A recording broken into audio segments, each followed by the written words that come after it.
Well, see what happens when you do stuff live. I got overexcited, overshot what I was doing. Uh, hey everybody, how's it going? Uh, we'll see if we get some folks popping in. Sean, how are you, boss? Doing great, man. Doing great. Just I know I seem a little distracted, like a little kid at Christmas, but it's also because I'm trying to share everything. That's But all welcome right. in, everybody. So this is Hydrasylum live test 1.5. We're going to talk. We got a few topics we're going to talk about, but I just wanted to make just real quick, just for everybody. I know we came up with a name that for some folks is hard to pronounce. But here's something easy that might help you remember. Idris Elba. Why Idris Elba? Here we go. Idris Elba, Hydrasylum. Hope that helps people. I mean, if you still mess up the name, I mean, it's no big deal. We're the ones who chose the difficult name to pronounce, but Right. That's how we work. so said we give anybody a few minutes, even if nobody shows up. Like I said, this is a test. I did a test a couple nights ago, to which Jenna told me you could have just not answered the phone or told me you were live and you could have kept going. But since she was calling, I was like, yeah, let me go ahead and just let me call you back. So hopefully this will be something we can kind of do on a regular Saturday basis. Just all depends on what's going on. Like next Saturday, we got a wedding to go to, so we won't be able to. I won't be able to be on, but hey, Idris, what's up, Mister No? Good to see you. Well, like I Uh, said, there's something about the phonetics of it to me. Idris Elba, Hydrasylum. oh man. Yeah. Hopefully this could be a Saturday thing. That way, the EXP goes dark on the weekends now. Oh really? No Saturday, more Saturday shows? yeah, there's no more shows on the weekends. Hmm. For now.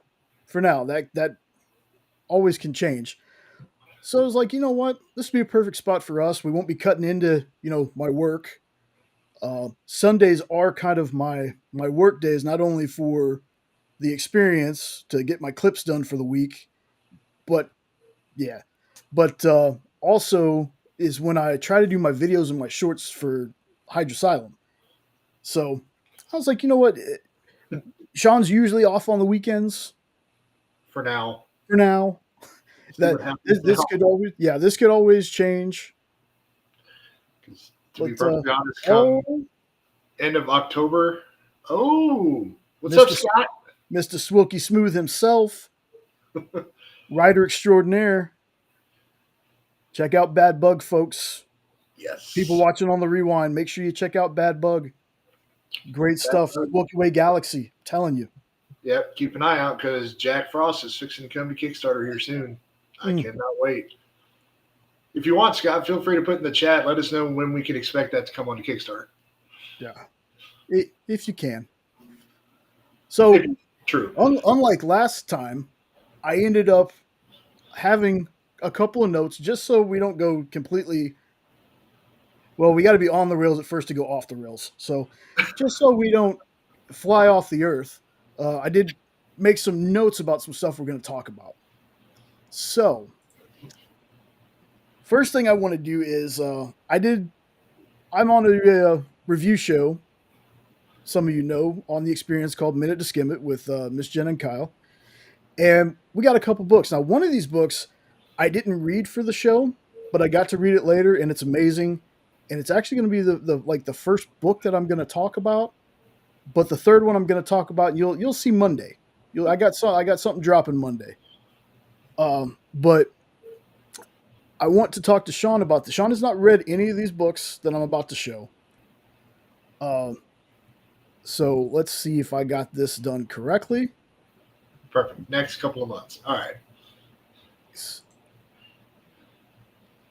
DC Absolute Batman by Scott Snyder, folks. Oh, so I read this after the show. Okay, this book, y'all. This book. This is the best Batman story that I have read in a very long time. don't get me wrong. I'm a Batman fan. I like Batman. I really do. But this is honestly the best Batman story I've read in a long. It's pretty long. It's a pretty long story too. Pretty good opening book. Scott Snyder, dude, I'm a big fan of his anyway. We have demons, duck and cover. He wrote one of my favorite Superman stories, Superman Unchained. Like the dude's a legend. Um, Hoping we can reschedule. We were supposed to have him on the experience. Life got in the way. Hoping we can reschedule with him. But I will tell you this: not going to spoil anything, but there was a lot of. I ended up getting onto another live, the Nerd Initiative. We've watched them before. They've had some of our Bad Bug friends on with them. Scott was able to be on the live with them, and they didn't pull my comment up, but Scott saw it, and I asked him. I said, "Was it a little disheartening that the the there was so much weird toxicity towards the new bat symbol, like that it kind of got spoiled to what it was?" And he was like, "No, I love the fact that folks were like, yeah, they don't like it, but we're having a conversation about it, we're discussing it." And that, I'm telling y'all, I've said this. This would be my fourth time saying this. This book proves to me 100% that Bruce Wayne does not need the billions to be Batman. Now, Sean, I want to ask you, man. You have already gotten us a couple of copies. Yes, that I can't wait to get in. By the way, can't A wait to couple get of in. these. Yeah, without even reading it, just off me telling you, bro, this book is amazing. What are some of your thoughts of this on this? Are you excited for it? What are you kind of hoping to see in this? Oh, I'm super excited for it because the art in and of itself, from the few panels that I have gotten to like just sneak peek at online, if you Google search, this book looks brutal, like a very brutal take on Batman. And I almost wonder, and you don't have to tell me, I'll find out when I read it, but I'm kind of curious if he takes the moral compass that he has and that kind of gets put to the wayside a little bit because of this particular universe. So I know there's one thing that's already been spoiled for me with the bat symbol, and that's what has me wondering if it's actually going to be a lot more brutal. But yeah, I'm excited for it. I've read a couple of Scott's books, none of his DC stuff that I can recall. So I'm kind of excited to check out something like that. It's kind of like I've never read any of Donny Cates' Marvel work, and I want to read that. So this is kind of in the same area for me. Yeah, without spoiling it too much for you, I will say this: you'd be surprised how much pain you can take and still remain alive. Let's put it that way. So it's like Batman meets John Wick. The rule is still there for Batman. Oh, okay. The rule is still there. He still has that certain rule, but there are parts of this where you're like, how this how this fool survived that? I don't get it, but it's amazing. Um, Again, no spoilers at all for anybody. The suit is so practical, and almost everything on it has a purpose, and I love that. This is bare bones, blue collar job Batman, Bruce Wayne, and I love what he does for a living. I love what he does because in superhero terms, it's like saying if you break it, you fix it. So I love what he does for his job. Um, Okay. but yeah, I don't. Okay, well, I'm gonna move on to the next book because all three of these books I could talk about for a while. Trust Yeah. me, they're all great. But the Like next one I want to get here is as soon as I can. There we go. Space Ghost number 6 with Moltar on the cover. whew, I'm so far behind on this series. I read issue one. Uh, for anybody that is in here listening, if you were like me and your main exposure to this character was Space Ghost Coast to Coast, take that, throw it out the window. This is absolutely nothing like that. And frankly, that's the best thing I think that they could have done for this, because a campy Space Ghost, honestly, to me, would not have worked.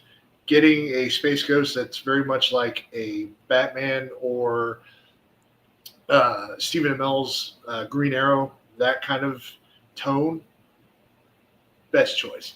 And the artwork, from what I can remember from issue one, is phenomenal. So, and then, Jay, you can probably tell me. I'd imagine in the subsequent 5 issues, it's gotten even better. Dude, I again, I've said it before. For whatever reason, Space Ghost was just a character that flew under my radar. I knew Johnny Quest and all those characters, the Flintstones, obviously. I knew all those folks, but for whatever reason, even I've heard of Coast to Coast, but I'd never watched it or anything. And what this comic does is it has taken a character that I knew nothing about and has made me fall in love with the character. I want to know everything about this dude now. Yeah. And Jonathan Lau's art, and I hope I'm pronouncing that right, is just otherworldly. Like what I what see I what you're there. yeah, well, hey, that was a pun by accident. That was a pun by accident, but it's so amazing to me to know that there are human beings out there that can just they're so talented and do the things that they do. And and I'm sorry I don't remember who does the coloring for this, but the colors just accentuate everything that's going on with the art. This is definitely one of those books where you wouldn't even need what's up, Mr. Dumford, another awesome writer from Bad Bug. Oh, Good to see you, brother. uh, give me a second here, Jay. I am trying to see if I can find the art team for you. Yeah, but outside of that, this book is just for a minute to skim it. We don't get Kyle and I don't get DC and Marvel, so unfortunately, we don't get to read those. So what what I said on the show was after reading this, I'm 6 issues in, and I've loved every issue. What I've said, 100%, 100%, Mister Nope. Um, this is just it's been so great. I lost my train of thought there. I was trying to recover, but I think it's gone. It's been Colorist is Andrew Dahlhaus okay. or Dalhouse, one of the two. But that's who's doing the coloring. We're gonna have Scott and Alan fighting in the comments here, but every issue has just been fantastic. And this team, I've read a lot of David Peppo's stuff before, and this team has made me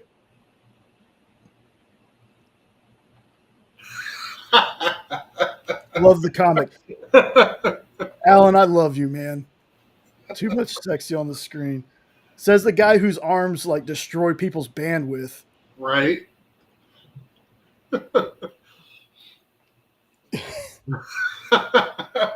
Jeez.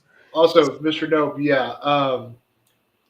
Based on everything like Jay's told me and what you're telling me, I'm cannot wait to get caught up on these next like 5 or so issues. I'm hoping that they do a trade here soon. If not, I'm just gonna go somewhere and I'll just buy all 5 or 6 issues. And, yeah, why not? Dude, I can't wait to get this trade because I'm going to read it all the way through again. There's something special about this book when a comic can make you care about a character that much. And Scott and Alan should know what we're thinking because Periwinkle, love Periwinkle, Pocus, like y'all have done characters. I'm like those are brand new, obviously, but Fury Chan. fell in love with them. Fell in love with those characters. Like I don't just say that. Like trust me, we would still be friends, and I could not like your books, but I honestly do love y'all's work. Yes. Um, and so, is you got any other comments on this one, Sean? Other than I know nothing about the guy that's on the cover. You said that's Moltar. Moltar is, I think, what they call them. Okay, his power set looks pretty awesome. That's about all I can really think of to say. Uh, I think maybe I could tease this for a little bit. And once I get caught up, folks, maybe Jay and I will do our casting shorts on this based on this book. Maybe we can do something like that. That'd be good. That'd be a fun one. I think Alan Dunford should play Space Ghost. Oh, let's go. Let's go. So, all right, before I get to the next one, for some people that might not know this, I don't work for Dynamite. I want to put that out there right now. I work with Nick and them, and as far as the experience goes, I don't work for Dynamite. They don't pay me to do reviews. I don't do this to kiss up to them. But here lately, Dynamite has just been putting out some bangers. And the next one I got is the Terminator. I need your boots, your clothes, and the keys to your motorcycle. Hey, Triple B, what's up? y'all make sure to go check out BBB Hardcore Comics. You want to talk about a master reviewer of Dynamite books? Right there, unboxings. Dude does it all. He also has BBB Haunted Basement, which is his horror channel. Yeah. Big horror fan. Awesome. Make sure you check him out. Now, this book, I had some expectations going into it. And none of them were met, but I mean that in the best way. I was thinking I was coming into this and we were going to get Reese and Sarah Connor and all that. No, this was an original story. Okay. It was an original story, and we did do some time jump. We're in 2018 when this starts out with an older couple, and then it jumps back to 1979, and this certain Terminator, which looks nothing like Arnold Schwarzenegger, by the way, has been following them this whole time. Huh. And the crazy thing is how this one ends feels like this was a one shot. I have no idea where they're going to go from here. But something else that's also cool, before I ask you about your thoughts on it, we had Sal Crivelli from Comic Pop on Tuesday night for a special talking shop with Miss Jen.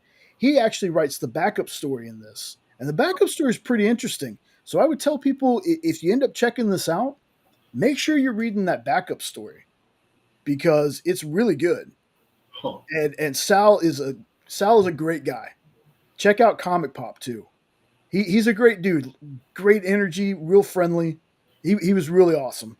So, Sean, as a likewise child of the '80s, growing up with these movies, how high is the bar for you on this one?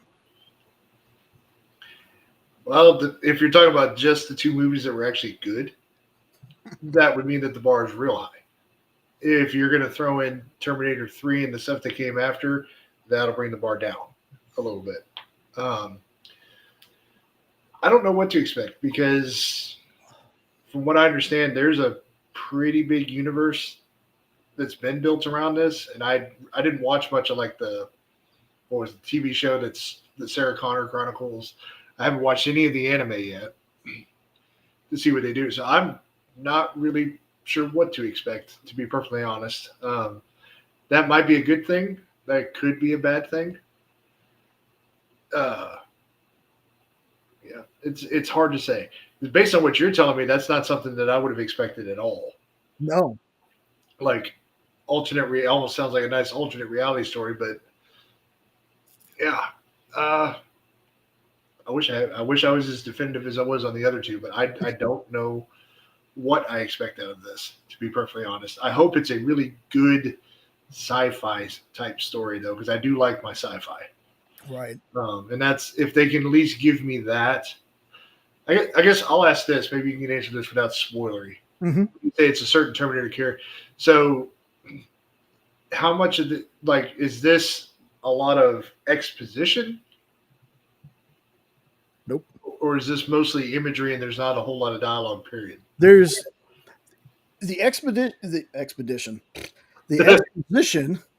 and real quick, Mister Nope, I'm 100% in agreement with you. I did think it was a little short, but oh, Triple B, I think you're gonna love it, man.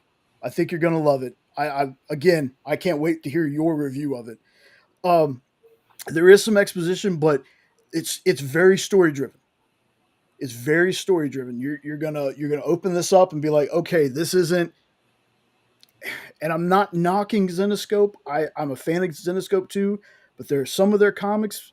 There's just like a wall of text. There's like one panel that has like 17 boxes of exposition, deep thoughts. Uh, And the image tells you the exact same thing. yeah, That's the biggest problem I've had with Zenoscope the last few years. this is something where the next time we get on here, I'm hoping you had read because I'm all three of these books, man. I'm super stoked for you to read.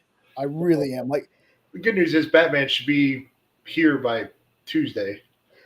So I just remember where I was going. I'm glad I went back to that route. So because we don't get Marvel and DC, that's what I was talking about. Uh, this is my Space Ghost has been my superhero book. I had two favorite superhero books that I read this week, and they're tied for first. And that was Space Ghost and Batman. yeah, I have not been this big on Batman in a long time, but this book, I don't want to speculate. I'm not real big on this is going to be worth blah blah blah. But I want people to remember that a lot of people, myself included, slept on Something Is Killing the Children. Go back and see how much those first couple of issues are.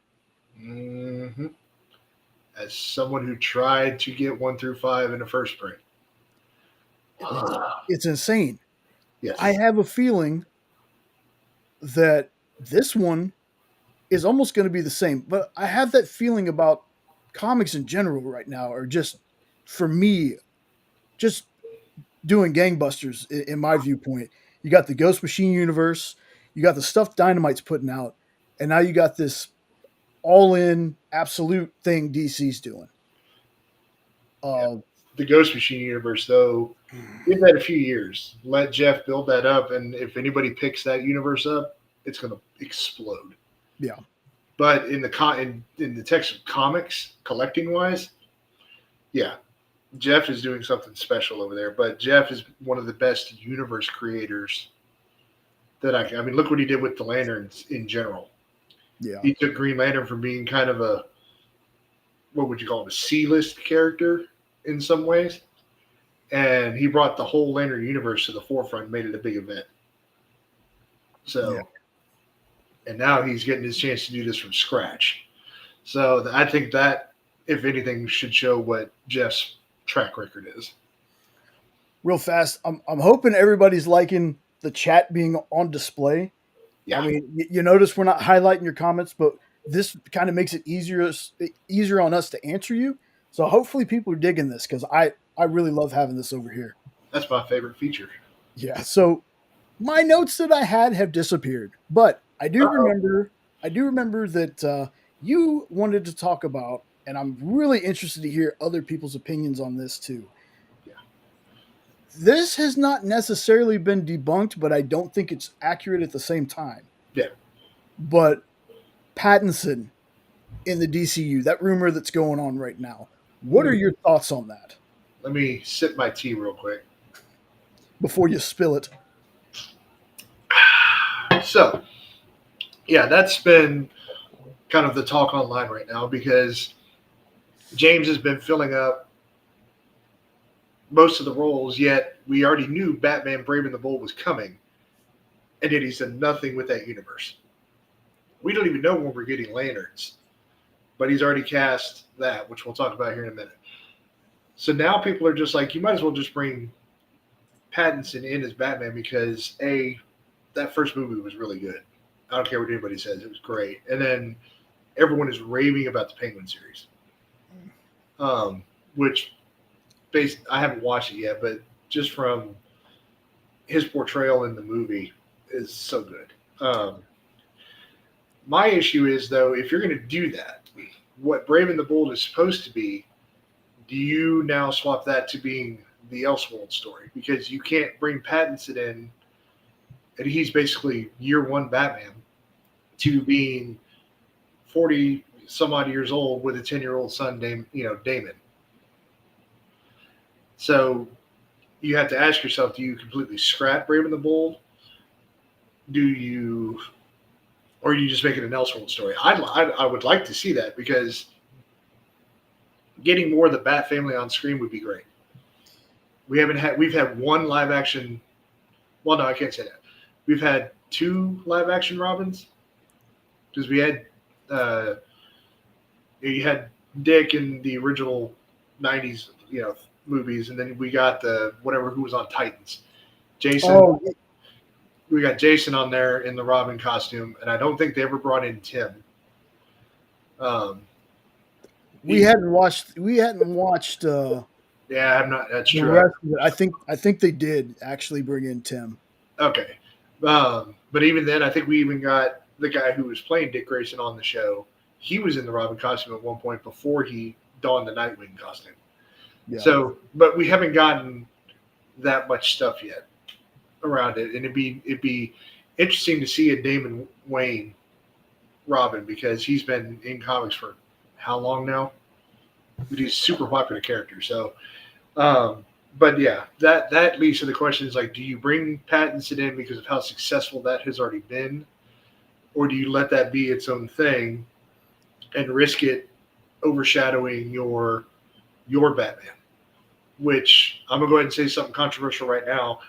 I think that's why Superman and Lois is ending because they are afraid that Tyler will outshine David. Yeah, I threw that smoke out there. Or, yes, you want all the smoke, as the kids say. Yes, Um, but and I'm curious what your thoughts are on it. Like, do you think that makes sense, or should Pattinson's Batman be what it is? So that because his universe is so grounded and it's awesome, and I think that's actually what makes it as good as it is. You don't have to bring in the fantastical elements you would with Superman and the Lantern and Hawk Girl and stuff. well, I'm of two minds, and part of me agrees with that, but part of me is Batman is fantastical in certain stories and stuff. Batman is pretty fantastical, but I do like the grounded stuff. I think Pattinson stays the Elseworlds. And I think I saw on threads when somebody said that DCU is looking for a middle aged Batman, Gunn was like, BS. So it for me, it kind of depends on the age they want to make Damien. Because you think about this at 19, 20, 21, he could have a 10-year-old son and still be in his 30s. Even still, the kid could be 14 and he'd still be 35 if they go that route. And that's true. That's true. But it's one of those. Gunn has said that until we have a script written, I hope I'm getting that right. Until we have a script written, we don't cast, which is weird, kind of, because I don't remember them talking about having the lanterns written all the way. Maybe they just meant a couple episodes have to be written for when they do that. But I don't think we're definitely not making Brave and the Bold and Elseworlds thing. Brave and the Bold is going to be in the DCU. But something else that folks got to remember, even if Superman fails, I don't think it will. But let's just for argument's sake, even if Superman fails, everybody thinks that, well, if Superman fails, they're done with the universe. I don't think so. I think even if they have movies fail, instead of trying to pivot like DCEU did, I think they're just going to plow through the plan. We might not get a chapter 2 if that's what that means, Yeah. If it doesn't, if the movies don't do well, I don't think we'll get a chapter two. But there's going to be a lot of things announced that I don't think we're going to see. There's going to be things, and that's just not, James Gunn. That's not just DCU. There are plenty of other folks out there that they have plans for movies and they end up getting scrapped. It happens. Happens in the MCU all the time. Yeah. So I mean, how many times have we changed a name? Like Agatha All Along was something else, and then it was something else, and then it went back to Agatha All Along or something like that. Or, next Avengers movie, yeah, the next Avengers movie has changed names. I don't know how many times.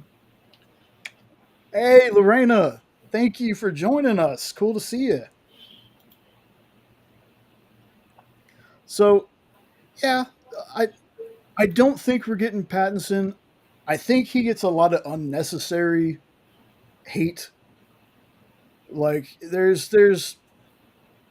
some is there some issues, yeah, but you got to take it as that's a year two Batman. And my main complaint with it was one that I already reconciled with myself. His Bruce Wayne is not a Bruce Wayne. His Bruce Wayne is almost like Batman without the guy liner. Right. But he's still trying to learn how to adjust how Yeah. he's supposed to be. It's kind of like Christian Bale. When he decides that they're going to go swimming in a fountain. He has to do stuff like that. He has to do things that makes him look like a jackass Yeah. because so people won't even draw that conclusion that he might be Batman. Yeah. And I think giving Pattinson the chance to grow with this role, I think he's going to find something. Everybody keeps talking about Twilight. Okay? There's a Twilight fandom, we get that. But just like other actors that I tell people all the time, don't base how an actor's going to do a character based off of something like that. Okay? Because the Heath Randy, what's up, man? The Heath Ledger thing is real. I have said this ad nauseum to people. I loved Heath Ledger in literally everything he was in. When I heard he was going to be Joker, I was like, man, I don't know. I don't think that's a good fit. I don't. And then he personally blew me away. He blew me away. There hasn't been anybody so far that has topped that for me. But I did the same thing with Tyler. Now the difference with Tyler is I was not a fan of anything Tyler Hoechlin, who plays Clark Kent Superman on Superman and Lois, which is a fantastic show. Final season is going on right now. Yeah. I'm going to watch that as soon as it's done. I didn't like anything he was in except for Road to Perdition, which I didn't know at the time was a comic book as well, where he played Tom Hanks' son. So I was still going to give him a chance though because Heath Ledger did that to me. Heath Ledger's the person that they cast Ben Affleck. I was like, got to give him a chance. I have to give everyone a shot solely based on the performance of Heath Ledger. Yeah. And Tyler blew me away, and I've said it before, I've said it again. Love Henry Cavill. Of course, I don't have a Superman I dislike, honestly, but Tyler is my number one. Again, Christopher Reeve, George Reeves, own category. They get their own category. Tyler has become my number one Superman Clark Kent. His Clark is amazing and is exactly what Cavill's was missing. Was that nerdiness. Not like total buffoon, but just a little bit. Lorena, I wish I could quit you. But just that earnest, good person deep down inside. And there's some scenes in that show when he's not even Superman. He's Clark. He's the husband. He's the father. And he has some badass moments. But he also has some really funny moments. The most badass moment though was him confronting the dad in the restaurant. That's exactly what I was going. My favorite Clark moment though is when he tried to tell Jonathan something. Jonathan didn't want to hear it. His girlfriend did. He's like behind him. That's one of the best Clark moments that there is. Yeah, absolutely. I tell people all the time, most of the people in this chat know it too. If you're on the fence thinking, "Oh, it's a CW show, I don't want to watch that," I'm So, telling you, give it a chance. I talked Ed Weird, our buddy, into watching it. He loves the show. He loves it, and I love that I was able to do that. yeah. The whole point of doing what we're doing is bringing our love of things to other people, and hopefully getting some of the stuff y'all love for us to check out. Like that's the whole point. Want a positive community, just like the experience, except we're not going to sell anything. We're going to sell you on us. Yeah.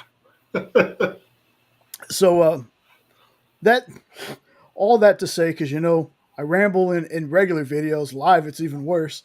All that to say, I don't think Pattinson's going to be brought into the DCU. I think they're going to go for somebody close to, if not right at 40, close to 40, maybe even the halfway point of 30s. Yeah. But I don't think that they're making Pattinson the main DCU Batman. So go ahead and give us Alan Richardson, make us happy. Yeah. I don't know if you got to see that before we move on to the next topic. I don't know if you got to see it, but when we said something about that on In Stores this week with Dan was like, he's too short. And I was like, that's because you're a giant, Dan. Dan's like 6'6". Okay. Dan Wickline is a huge man. Huge. So he makes Alan Richardson look small. Like if Alan's too small, then Christian, Michael Keaton, George Clooney, and Val Kilmer were midgets. That's true.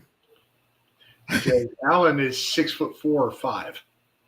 See, and it's weird because Dan thinks he's 6'2", unless Dan was just kidding. He could, well, knowing Dan, that could have been possible. But hold on, let's fact check this. Yeah. Oh no, he's only 6'3". Oh well, Okay. only. I love how you people say only. I'm like 5'3" on a good day if I'm wearing shoes and standing on something. Uh, yes, round guy. Randy, I think Pattinson gets a lot of unnecessary hate, and I think there's a lot of people, much like Ben Affleck. I said when he first got cast, if people didn't like Ben Affleck anyway, they weren't going to like his Batman. Yeah. And I think the same thing about Pattinson. If you didn't like Pattinson, if all you ever judged was how he did in the Twilight movies, you weren't going to like his Batman either. I If you want to get technical, we've had to wait like a decade because Dark Knight Rises was really, or was it Dark Knight Rises? Yeah, because there was Batman, Dark Knight, Dark Knight Rises. Yeah, that's pretty much the last solo Batman movie we got. Yeah, He's 6'5". but he's talking about we're waiting 5 years in between the Batman and the Batman 2. Oh yeah, but I don't know if a lot of that is as much Matt. Well, it might be Matt Reeves as much as it is Gunn, too. But I could be wrong. Matt, I don't know if the script's even done yet. Yeah, I mean it's So, it's one of those things. But I will say this before we move on from this topic. Here's what I'll say. I love the Joker, y'all. I do. I'm 6'5". If I've met her twice. Nice, Randy. Nice. I love the Joker. I really do. But it's time to bring in some other villains, and I don't mean bring in Scarecrow again. You can eventually, but I want to see some out there ones. I kind of want to see a Clayface. I know they're trying to keep it not fantastical, but even still, then you could do something along the lines of Professor Pig, but then that feels too close to the murder mystery thing. Um, and Randy, you're absolutely right. We can't keep measuring against the Dark Knight trilogy because there are so many great Batman stories. I get that. I think what that was though was Sean was trying to explain the time between solo Batmans. But you're absolutely right. I don't think we can either. Just like I can't keep comparing, and I don't usually, but I can't keep comparing Superman 78 to the newer Superman stuff. Yep, Clayfacer Croc, Professor Pig, Victor Zsasz. Zaz makes a lot of sense for this universe. But then again, one of my favorite ones was Ventriloquist. Yeah. Loved him. Mad Hatter would be another one that's perfect for this universe. Hmm. Um, One that I think would be great, and you can almost incorporate her through a Court of Owls type thing, would be Red Claw from the animated series. Yes. Um, I think that'd be kind of cool. That was always the few times she appeared. That was always one of my favorite villains. That I was surprised. I guess unlike Harley, she never really got into comics. I don't think. I don't think there's any stories, but that's a great character that I think would be awesome. Hugo Strange, that would be a great one. Yes. I'm just saying. The But guy that played him on Gotham was great. that was our old buddy BD Wong from Jurassic Park and Law and Order Hmm. SVU. He was so good. This might be out there to a lot of folks. He's lost a ton of muscle mass, but Batista as Hugo Strange would be super interesting to me.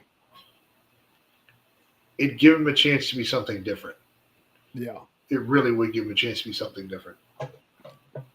Yes. But I'm 100% behind Hugo Strange. It's just I love Joker, I really do, but man, we need some new villains. We can't keep boasting about Batman having the best rogues gallery of all time of all characters, and we use the same three characters for every live action. You Pretty, know? pretty much. All right. Before we get too much more wrapped into Batman, thank you, Randy. Let's go on to the next topic, which is the Lanterns casting. Thank you. Nope. Uh, I'll just go ahead and say it. I love Kyle Chandler. I do wish we were going with the younger Hal, but I kind of get what they're doing. Yeah. But Aaron Pierre is freaking perfection to me. That dude looks like ripped straight from the Justice League Unlimited cartoon. Yeah. He looks amazing. The sad part is I can't remember his voice that well. But Phil Lamar, deep, deep voice Phil Lamar. okay. Yeah. Same thing for me. As much as it would be cool to get my Matt Bomber, Hal Jordan dream come true, for what they're doing, Kyle is an absolutely perfect pick. And that dude's so underrated. He's been in I can't think of one type of genre, maybe other than like horror, that he hasn't done some kind of role in. I was a big early edition fan. So I loved early edition that he got the newspaper from the future. I love that. yeah. Dude's just versatile and he works. So it's going to fit. And then it was interesting though how quickly they confirmed Aaron, and then he was like, "Oh yeah, by the way, it's like, oh, nice way to show us." And James Gunn's never going to see this, but if you do, James, it was just a little interesting that you did that because to me it speaks volumes about how much Hal maybe isn't that important in the universe. I could be wrong, but it almost seems like that. Or he just wanted to wait until he got his John Stewart. But that's going to be a dope one. I still wish it could have been David Ramsey getting John because of what they teased at the end of the CW verse. Yeah. But this is as good a casting going into an HBO series of all things. Yeah. So they're not going to hold back on this one being lighthearted for TV. So I think we're going to get a really, really cool Green Lantern, something that we've been lacking. And I'm going to go on record, though, as saying I don't hate the Ryan Reynolds Green Lantern movie. It was good. Mark Strong is the best Sinestro, and you're never going to convince me otherwise. But hopefully this brings the legacy of what the Lantern Corps actually is to a bigger audience. That's what I'm hoping that these two guys can do, because that is how good a casting I think the two of them are. I hope that we get to the point where people are like, oh, wait, you mean there are other Lantern Corps out there? That's what I'm really hoping the See, series does. I hope it see, opens up to the other cores. well, see, there's already rumors about who's playing Star Sapphire, so that tells me that they're going to bring at least something That's true. in That's there. true. Because I mean, when most people think of the universes, you think of Star Sapphire. Sinestro is your only real link to the Yellow Lanterns, and then your two main Green Lanterns. But if we can see Red Lantern and everybody else, yeah, might as well just bring. I mean, he's going to be in makeup anyway. And Randy, that's a completely fair opinion, boss. It really is. Things aren't going to be for everybody. I understand. If you watch Dan Wickline, though, Dan Wickline said the original script, the original ending, was so much worse. I will say this though: the Yellow Lantern suit looked better than the Green Lantern suit in the movie. Yeah, It looks so good. yeah. Uh, I have some opinions on this.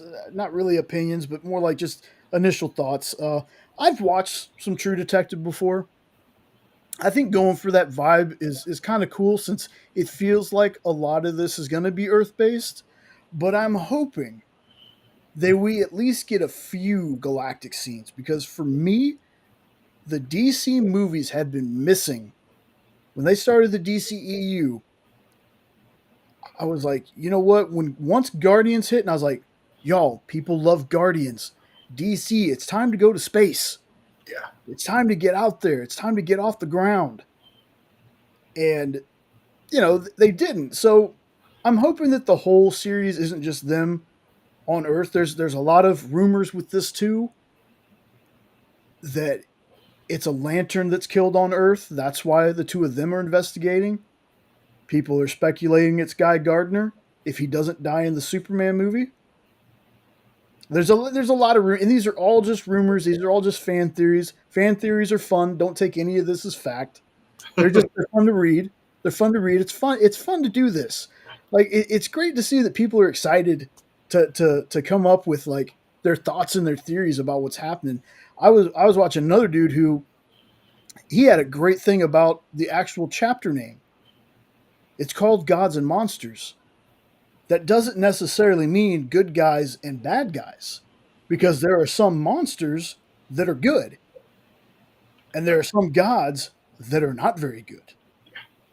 So I think that's great. But I'm hoping that the vibe of the show is a mix between the True Detective and some sci-fi stuff because we Mhm. really need some good sci-fi. And it's lanterns. I mean, it's gonna be a little weird to not at least see them in the suits at least once. Which again, we won't know until we know. We won't know until we see. So, but I'm really hoping that the Green Lantern suit designs are kind of better than the suit designs we've seen so far with other things. Kind of hoping we get something better. I understand that the Green Lantern and Superman, he's part of Lord Tech, and that's like a uniform that they wear. I get that.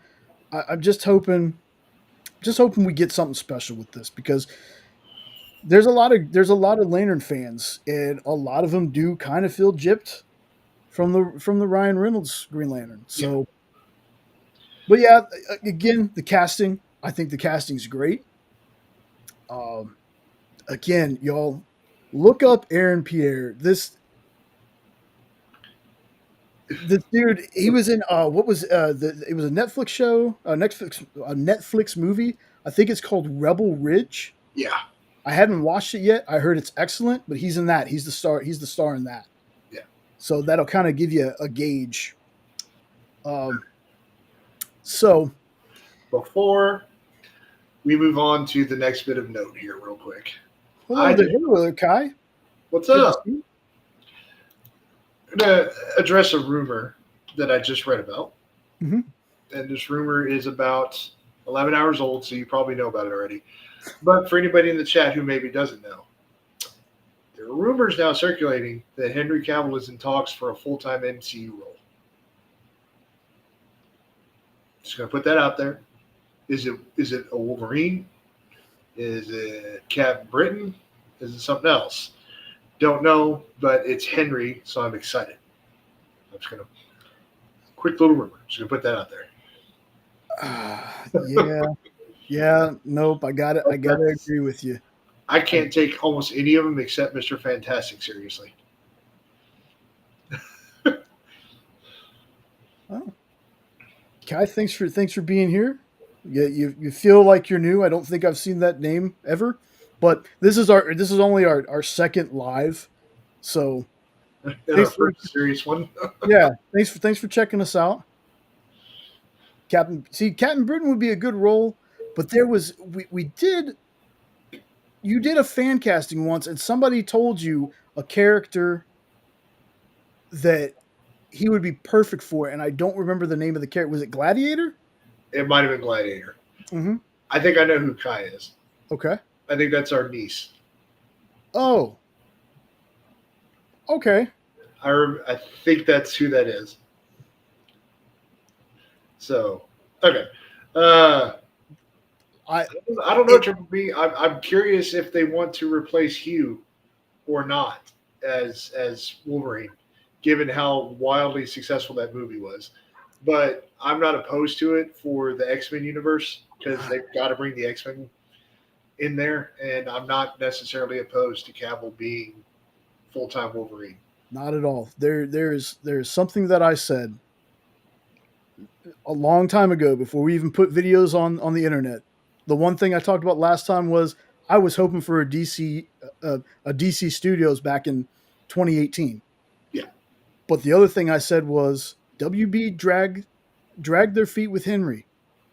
I don't want Henry to come back to DC. Okay. Hey kiddo. All right. I was right.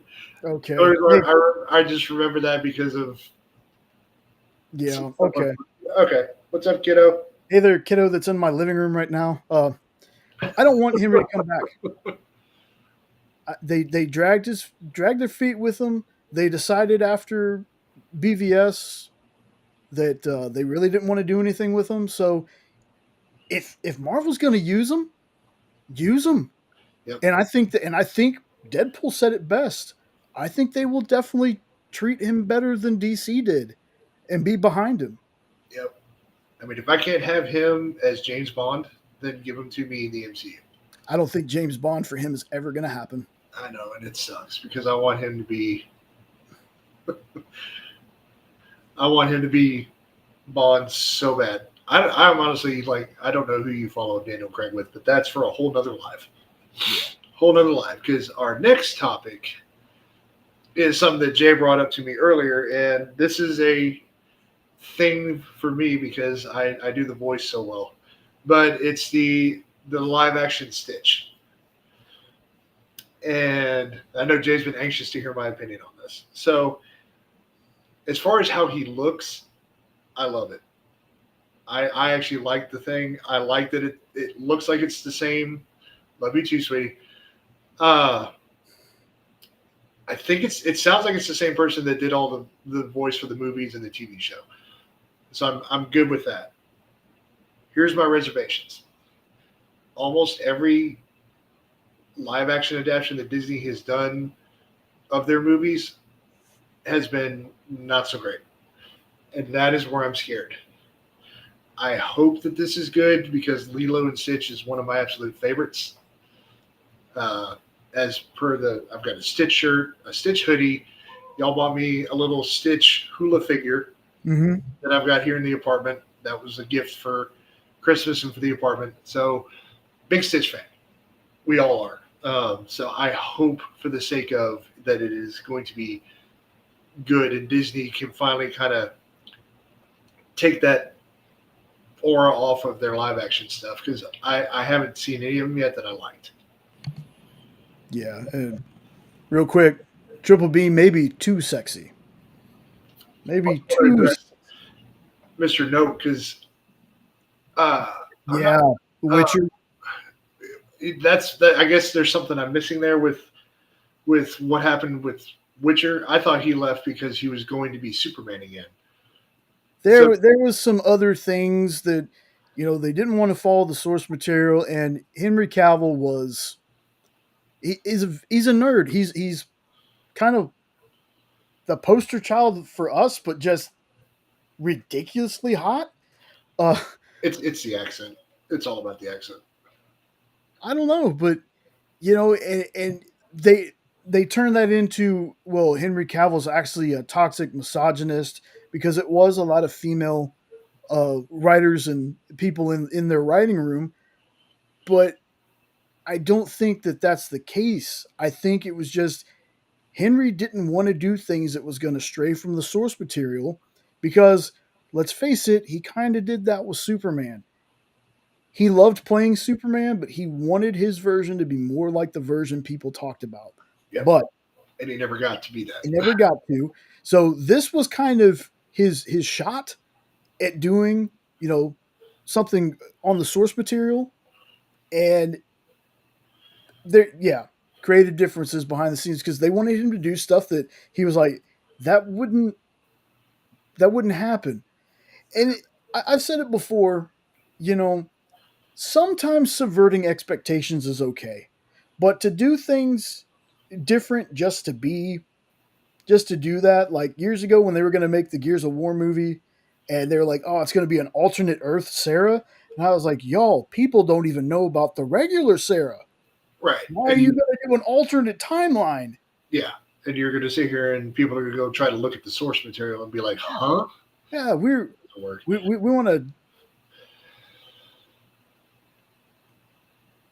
yeah, Uh, yeah, but but also Henry is now on. They got that Voltron casting, which I think is kind of cool. I think that brings legitimacy to a live action Voltron. yeah, and I'm still like I know nothing of Warhammer, y'all, Nope. but having Henry behind it had me excited for it. Like I was willing to give it a shot. I don't play World of Warcraft, any of that stuff, but going into the World of Warcraft movie totally blind, I actually really dug that movie. But Still, people who play World of Warcraft, a lot of them didn't like it at all. I So still I still haven't watched that. I thought it was really good. Okay, thank you. Love you too. Love you too. Uh, you know, I know we got to subvert expectations sometimes with things. Okay, I know that has to happen. We tried, or at least I'm gonna give him some credit. Again, just hear me out before you have your thoughts on him. I do like Snyder. Yes, he uses way too much slow motion. Yes, he could do some better things with characters, but outside of adding the giant octopus or squid or whatever it was in Watchmen, Watchmen was almost a page to screen adaptation. And that movie got so much hate. Yeah. So it's kind of like comic fans. We want it to be like the comics, but also comic fans. That's too much like the comics. They can't. Fans. It's and everybody gets their opinion. Like I'm not making fun of anybody. I'm just saying that that's honestly how a lot of folks are. You know, you know, we don't know what we're gonna like until it's presented to us. Sometimes, they were gonna do, like I said, they were gonna do that thing with Gears. I wouldn't know if I would have liked it or not. We never got that far, which is so fine. That's fine. Just give us the universe as it I is. know I still would have given it a shot because of my love for the universe. Mhm. Just like again and again, and I'll say it again. Uh, I do not like the Superman suit. I don't like it. I like elements of it. See, I really dug Watchmen Triple B. I really did. Um, but that's not going to ruin the movie for me. It's not. Uh, and yes, Dana, exactly. Uh, but I'm not going to hate the movie. I'm not going to be like, you know what, meh, meh. I'm not going to be like that. It's not going to stop me from watching the movie because it's a Superman movie. Superman has had some terrible suits. He's had some really awesome suits. as we learned, I got one gravely mixed up recently during a talk. Yeah, Thought the new 52 suit was the Rebirth suit. yeah. See, the new 52 suit is the one that I don't care for. Right. And again, the trunks thing, I get people's apprehension with that. I get it. I know people don't like it. It's fine. I'm not Right. going to convince anybody about the trunks. I'm not going to try to. I can take him or leave him because, like I've told you, what I think is the best live action Superman suit is the Kingdom Come suit from Crisis. Yeah, but And that suit has the trunks. yeah. Uh, Real quick, Randy, what was the fan film? Because we are on kind of a delay, so I, I'm curious to know which was the fan film. I Was think it? I think he's talking about Watchmen. Oh, okay, okay. Um, And I am out of tea. All right. so, but yeah, things like that are going to ruin it for me. Have to have the under. See, here's what I told people. I didn't immediately love the Man of Steel suit when I first saw it. My first question: where is Trunks? That was my first question. And I was the exact opposite. I was like, oh my God, that is the greatest suit I have ever seen. Now I grew to love that one, and I've really tried to love this one. I had just gotten used to the damn suit not having the trunks, and then they bring them back. Yeah. But again, I didn't like the new 52 suit. I'm not a big fan of the collar. I didn't like the lines. Oh, okay. Oh, I'm going to have to look that up. yes, 100%. I'm going to look that up later. Thank you. Uh, I didn't like the lines and all that. Uh, Now, when they changed it for Rebirth and still left the trunks off, I dig that suit. We got you now, Randy. We got it. Um, I did. They didn't put the trunks back on. I was like, you know what? That still works. The Rebirth suit, comics wise, became one of my favorite ones. Yeah.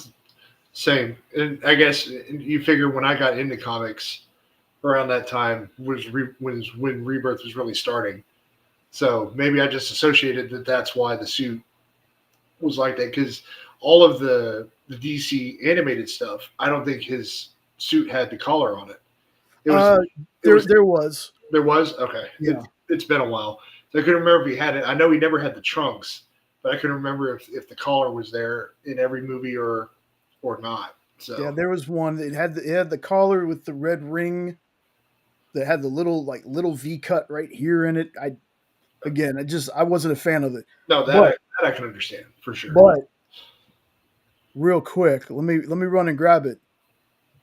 Let me show you why the suit doesn't matter to me. Waiting on host. This is one of my favorite Superman stories. Can you see it? Yep.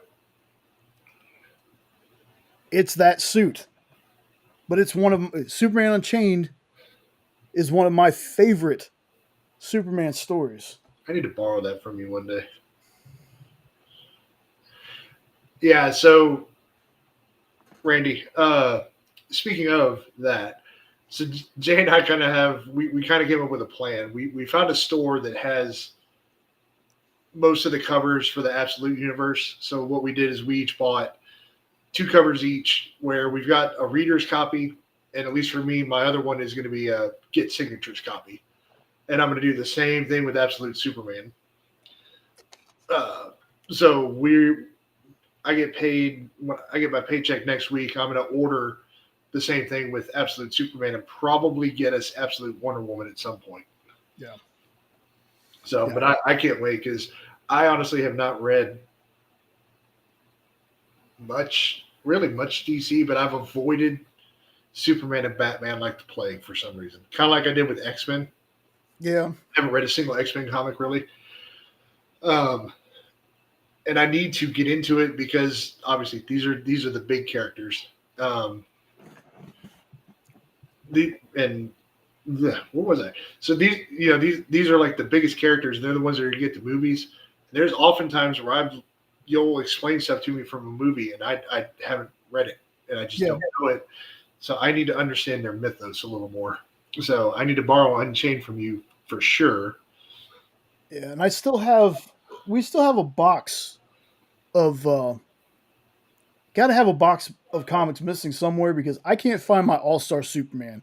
And while that's not my favorite, I know that's kind of what Gunn said he's basing a lot of, and I think he means the hopeful element. I think that some people are taking that a little too literal, and they're like, "Oh, well, he dies in that." I don't think he's talking about taking that element. Yeah. He's talking about just the goodness because that one, Frank Quietly's the artist. Frank Quietly is very hit or miss with art for me. But there's a beautiful page in this where a young girl's about to jump off a roof. Oh yeah. And it's a very iconic page too. And Superman stays with her.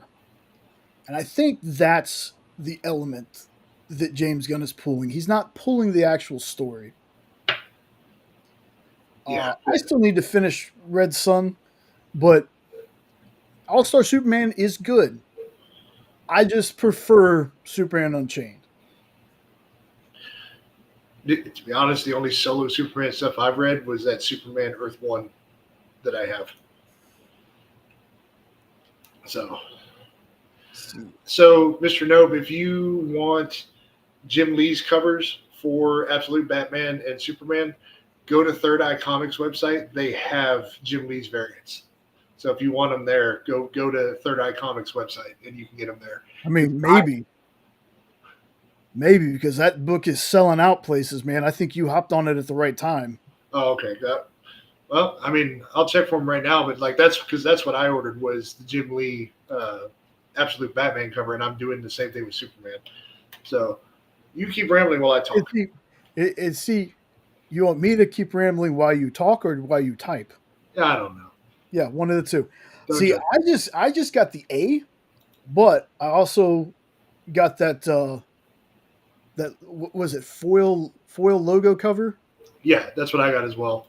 Yeah, that's kind of what I want to do. See, for me, folks, I'm not very big on getting different kinds of covers. Like there has to be kind of a really special one for me. But like, you know what? Instead of getting the regular cover, I want this one. And the logo cover is just awesome. Uh, some of you folks were in Friday Night Live. Yep, they're doing Wonder. Yep, Wonder Woman's the other one we're going to end up getting. You watched Friday Night Live and you saw. I wish that I could find other than eBay those foil covers that they had on the show because they had a Superman one because Lorena grabbed it. She grabbed the Superman foil, like that Shazam that I showed you, Right. and a Robin foil, and I think Randy got the all-in lantern cover that has like a group shot of lanterns. The foil cover, like those things are awesome. And yeah, Randy, the best thing, and I'm while he's looking that stuff up, I wanna brag on my job a little bit, y'all. Nobody from my job is watching this, like big people wise, people behind it wise. So I can say this. The one thing I truly love about my job, other than the awesome community we have over there, that's right. Nope, you got the bat. I couldn't remember who the first person to get one was. That was you. Other than the great community is Weekend and the Shazam. That's right, Randy. Thank you. Okay. We Okay. have this great community of folks. Everybody's just awesome, but also these folks can be your LCS. They can be that for you. And Nancy is great. Henri, love Henri. Mint Hunter's really great. And then we have Comic Collectibles. Um, they're 2 shows a week. Okay. But So Jim Lee Absolute Batman sold out on Third Eye's website. The Superman cover though is still there. So if you want that, Mr. Note for Superman, Third Eye website has it now. Yeah, with the very, yeah. I I really, dude, like people. There's some people when I'm on the experience think that I say the stuff I say just to say it. I really don't. I love the folks there. he, Everybody. I've been able to work with everybody on the channel, all the different channels. Mog and Mel, met Mog and Mel in person. They're freaking delightful. I love the two of them. It was very awesome to get to meet Mel has them. one of the best lines to you ever, though. Yeah. You're how old? Yeah, exactly. I haven't met Nick in person, but I love Nick to death, y'all. How Nick is on screen is pretty much how Nick is. There's not anybody on the planet that's going to convince me Nick isn't a great person. Yeah, He really is. 100%. I've gotten to meet Kyle in person. Went to help Kyle with PoFest last year. Love Kyle. You know, I don't just say this because he's my boss. Like I'm not a suck up. It's much to my detriment a lot of the times in my life. I'm not a suck up, but Mog is very pretty. Especially in person. Mog is very she is gorgeous. She really is. Um, but all the people there, I love being there. I love the community that we have there. That's kind of the community I'm hoping we get over here.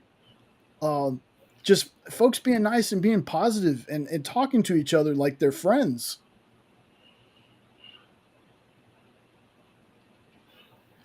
Randy, that's 100%. Again, that's fair. I love that you have found a show that you trust. And Nancy's amazing. I talked to her, y'all. When the show ends, I'm usually on screen with her until Nancy and whoever's there leaves, and it's almost midnight. Nancy and I talk for a long time after the show. And Lorena, love you too. And I'm so happy that I got to meet a lot of you through the experience, man. I really am. Like, I'm very sincere when I tell y'all I love my job and I love the folks there, and y'all are included in that. I don't just say that. Yeah, you don't want to watch any other shows. You got your one show you want to pick. Cool. If you want to watch shows and just comment and never buy anything, that's great. We love having the interactions. Like our group of people are so great. Yeah, y'all. I watched the show. I watched the shows before I was even a part of the experience. Granted, there were some shows I liked more than others until I was on the show. Full disclosure, comic collectibles wasn't really my thing until I was working on the show. Once I started working on the show, it's just like it's one of my favorite shows to watch. But so is Chuck with 3T. Chuck, got to meet Chuck. Chuck's awesome. I haven't met Chuck, but Chuck, I can imagine, has got to be like He's a ball of energy. he's so great. Yeah, Like, like I don't go yeah figure. I get to go to our con for the first time, and Chuck moves. yeah. Like and I hope folks understand what I'm saying. You know, it's not a hey, we should watch the experience or we should watch Hydrasylum because this dude says nice things. I do say nice things, but I mean them. And I hope everyone out there knows that I mean what I say. I would not push my job that hard if I wasn't into it because that's not on here. This is Hydrasylum stuff. But I love my job so much that I want to bring that in. I want to bring that into here. Eventually, we're hoping we can bring this into the experience. But exactly, Maybe, exactly. maybe we might keep this for ourselves. We don't know. That's True, it. true. But yeah, You get to live the dream, though. You get to work it really is. in the comic industry and around the comic industry. I work in a dispatch desk, and this is my escape from it. So, for full disclosure, for anybody who wonders what I do, not that anybody cares, but I work for a maritime transportation company here in where we live in Texas. And it's the biggest one that's here in the Gulf. Doing it for 14 years. It's not that I hate my job. My job, I wouldn't still be doing it if these people weren't good to me. But man, if I could trade places with Jay to do something that I truly am passionate about, I would. I told Kyle, if he pays me what I make it work, I'll leave. The experience wouldn't exist if we tried to pay you. We'd have to build 8 other channels Yeah. like the experience to pay you. But yeah, So so like you heard, anybody who might have been here at the top who heard me say, for now my schedule is I'm off on weekends, and that's because I went through a change recently where they've put me in charge of training literally almost every new employee they brought in to dispatch. So it could change again. Oh Lord, Mike Teener's here. again, Uh-huh. again, y'all, Bad go bug. check out Bag Bug Media. Yes. Top 3 books you need to check out. Come And on. I'm not going to plug any of Alan's books because Alan was here. Okay. So you need to look up His Name is Wrath. Midnight Highway. I can say Midnight Highway. Um, well, no, because I got to do this because it's got Dead End Moon. Oh yeah. Uh, Vanya is a really cool one. What about the new team up, bro? I don't. Garrett. So, oh yeah, that's right. The Dream Team. Garrett teaming with Bad Bug. So Fangers that just finished on, but that one won't be available for a while. Like all the ones that I just mentioned, you can go onto their website and buy them right now. I could literally recommend every book in their entire library to you, literally. But yeah, check out their library. If you ever get a chance to meet Mike at a con, he does go, especially if you're in the kind of like the northeastern part of the country. You'll catch him there. So 100% check him out. And Mike is fantastic no matter what he tries to tell you. We love Mike. Mike is awesome. He tells us all the time. He's like, "Man, I need y'all to tell me, I need y'all to be honest with the books and stuff." And I'm like, "You write a bad book and I'll let you know. Yeah, we'll give you a bad review. You have not had a bad book under your umbrella yet, boss. So sorry. I'm going to keep telling you your books are great. And I know you're in here, and I know that he's not, but I did mention his name, Garrett Gunn, folks. Yep. If you have not read Warcorns, which is amazing, if you have not read Good Boy, which is kind of like an inverted twist on the John Wick story where the human dies. I have a bit on ASM 44. Dude, I hope you get that. Where the human dies and the dog seeks revenge. Yes. That's awesome. And just and then it grew into this epic universe. and he had a whatnot thing today, and I told him, I said, he is the Tinian and Cullen Bunn of the indie world. He has so many ideas, so many different ash cans and starts of books out that it's amazing. I need Blind Justice like 4 years ago. Yeah, I talked to him about that too. Trying to remember what else was on our notes because we had something after the Stitch movie. Do you remember what the last thing was after the Stitch?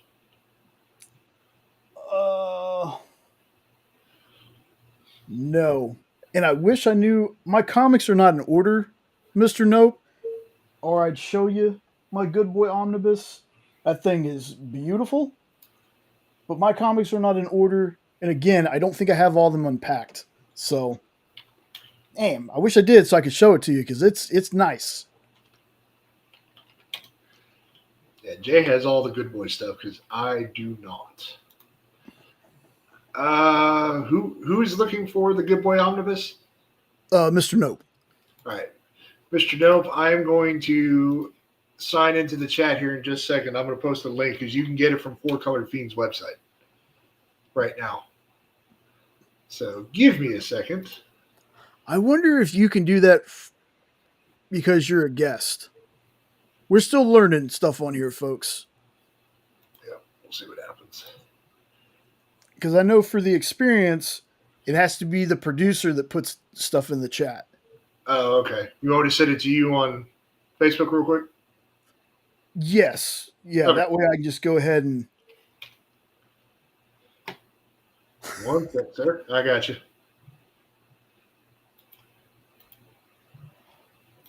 But yeah, there we go. Somebody's searching for an omnibus, and I know that it's available. Here we go. All right, there you go. And now I'm going to go back out. That's one thing I do like about lives. If somebody's got a question, I can answer something like this real quick. Yes. Let me. Where's Ooh. my copy?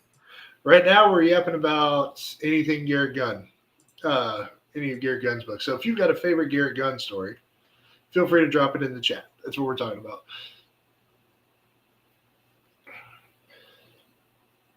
Oh, okay.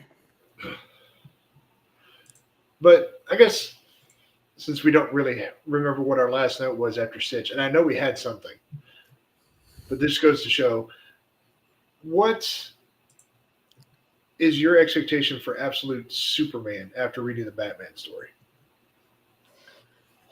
So here's what I'm gonna say. The the premise I will get to that one as soon as I answer this. Um, the premise of him not having the Fortress of Solitude, not having the Kents, not having a home is very intriguing to me. Um, it's kind of I've always had this feeling is his goodness from deep inside, or is it solely based off of how the Kents raised him and the values that they instilled in him? And I know we get some of that in Red Sun, but I haven't read a Red Sun Yeah. in a while, but I also haven't actually finished it. Um, I think we're gonna see how him not having the Kents affects how he uses his powers. Does he even have a secret identity?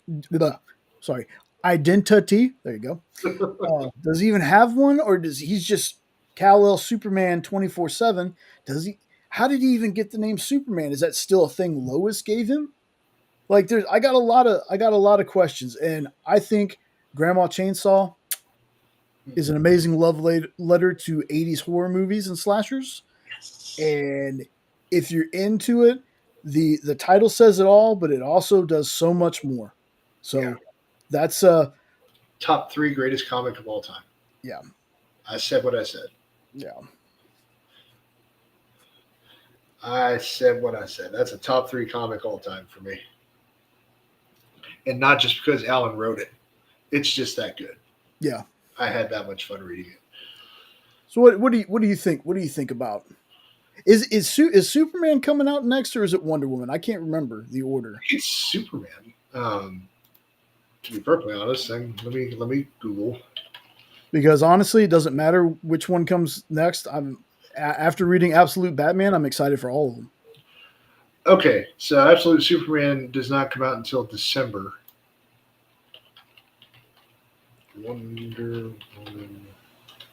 I have watched Hamilton a very unhealthy amount of times. I actually really dug it. Hamilton is awesome. Something Beneath the Trees is one that Kyle read and I haven't. I really should get on. That's a good suggestion. I need to write that down. Superman is this week. Is it really? Did I? Okay, hold on. It shows Wonder Woman is October 23rd. Mm-hmm. See, it. Hold on. I see. I'm getting a whole lot of different things. I'm seeing like November 6th, December on DC Infinite. League of Comics says it's not coming out till January. I'm so confused now on what. Well, it's now he says that you're right. It was pre-order. Oh, okay. Well, Pre-order. we're probably going to end up pre-ordering all our Superman covers just because I need So it. okay, so Randy says it's next month. Okay, Dude, so that's okay, man. Sometimes it's so hard to figure out when something's coming out. hey, achievement unlocked. Yeah. That's a good question. Uh, Who are our favorite Marvel characters and why? I'll start with this one. That's easy. Daredevil. That is yeah, my favorite superhero. Not just of Marvel. Daredevil is my favorite hero. Period. I can't explain to you why he's been my favorite. since I was a kid before I ever read a comic. The first time I saw him on the Spider-Man series in on TV, I was just like, "Who is this dude?" And just thought he was the coolest thing. Then we got the movie with Ben Affleck, which is again underrated but great. And then the Netflix series was one of the best TV shows ever. Um, as far as comics, that Kevin Smith book that Jay got me so far, that is one of the best Daredevil stories ever. Is that the Casada and Joe? Uh, Yeah, I mean, you talk about a legendary team right there. That was it. That's a good answer. So, Randy. uh, that's yeah, and I agree with that. That is very much what Hulk is like. Even though I've never read a comic of Hulk, but his stuff looks cool. It's very hard for me to pick a favorite. I mean, most people know I'm a humongous Deadpool fan. I'm very basic though because I also love Wolverine, uh, Punisher. Punisher. I love Spider Man mainly because when I was younger, I didn't get comics really. Like I couldn't buy them. I never really got them. Like I didn't start getting a collection until like way later. I read other people's stuff. Um, but comic strips, I used to get in trouble all the time because I would be the first one to grab the newspaper, tear through it, and get to the comic section, and just leave a heap of papers on the table, and then lay on the ground and read the comic strips. Um, but Yeah, I think Gambit's always been another favorite of mine as well. Deadpool, in all honesty, I had no idea who he was until you and I became friends. And I want to say it was really when you started playing that video game that I started paying attention to him. yeah, Wolverine, Wolverine, yeah. I actually was, I'm going to get in trouble for this. I thought Cyclops was kind of cool. there's a lot of people that like Cyclops. Um, Bishop, Bishop is one of my dude. I love Bishop, and the of course, fact that he got used in X-Men '97, the cartoon, made me happy. Haggard the Heart, you're absolutely right. Beetle Bailey and Family Circus and Boondocks. Yeah, then of course Magneto, but yeah, he's one of the greatest villains of all time. Period. yeah. There's a lot of other Marvel characters. Oh, Iron Man, because Yeah. again, because of the Iron Man cartoon in the '90s, which was actually kind of cool. Here's the thing that gets me. Since you got me started on Iron Man now. It's so weird for me to hear the phrase Marvel started their universe with D-list characters. Nobody knew who Iron Man was or Thor and Hulk and all this, and I'm like, I watched the cartoons when they did the theme song switch between the two seasons of Iron Man. Yeah, I watched the Hulk cartoons. I watched the Fantastic Four. Just call for four. Do do do do do. Fantastic Four. Yeah, I watch those all the time. So when I hear, and I remember seeing in reruns, obviously, I watched things like Batman 66, The Monkeys, which has nothing to do with that, but and The Incredible Hulk, Bill Bixby. Um, I remember an episode with Thor in it. So as an older person, I'm like, what? But how? What? When in the world? But apparently, according to folks, these characters they used weren't A list because Spider Man was your A list, and you know a good majority of the X Men they were your A list. It's like, but thank you, uh, but it's just it's weird because it's one of those things where you hear D list, and especially when it's a character you've loved since you were a kid, and you hear things like that, you're like, well, what makes them a D list? It's the same thing with we had the thing when we were doing fan casts. Some people got upset with not upset, but they were like, why would you cast unknowns? no, this isn't the CW. And I'm like, but how do you know someone's an A-lister? Because until they didn't just come out an A-lister. yeah, Somebody took a chance on them and they proved that they were an A-lister. So you yeah. got to take a chance with things. The closest thing you had at the beginning was RDJ. Yeah, and that was his comeback. Mm-hmm. He had fallen out of grace Uh, with Hollywood. little update here, sir. Hmm. 494. We're at 494 now. Yeah. Y'all, we are 6 subs away from 500. I never thought Speaking of that, should I go get the thing? thing. The thing for 500?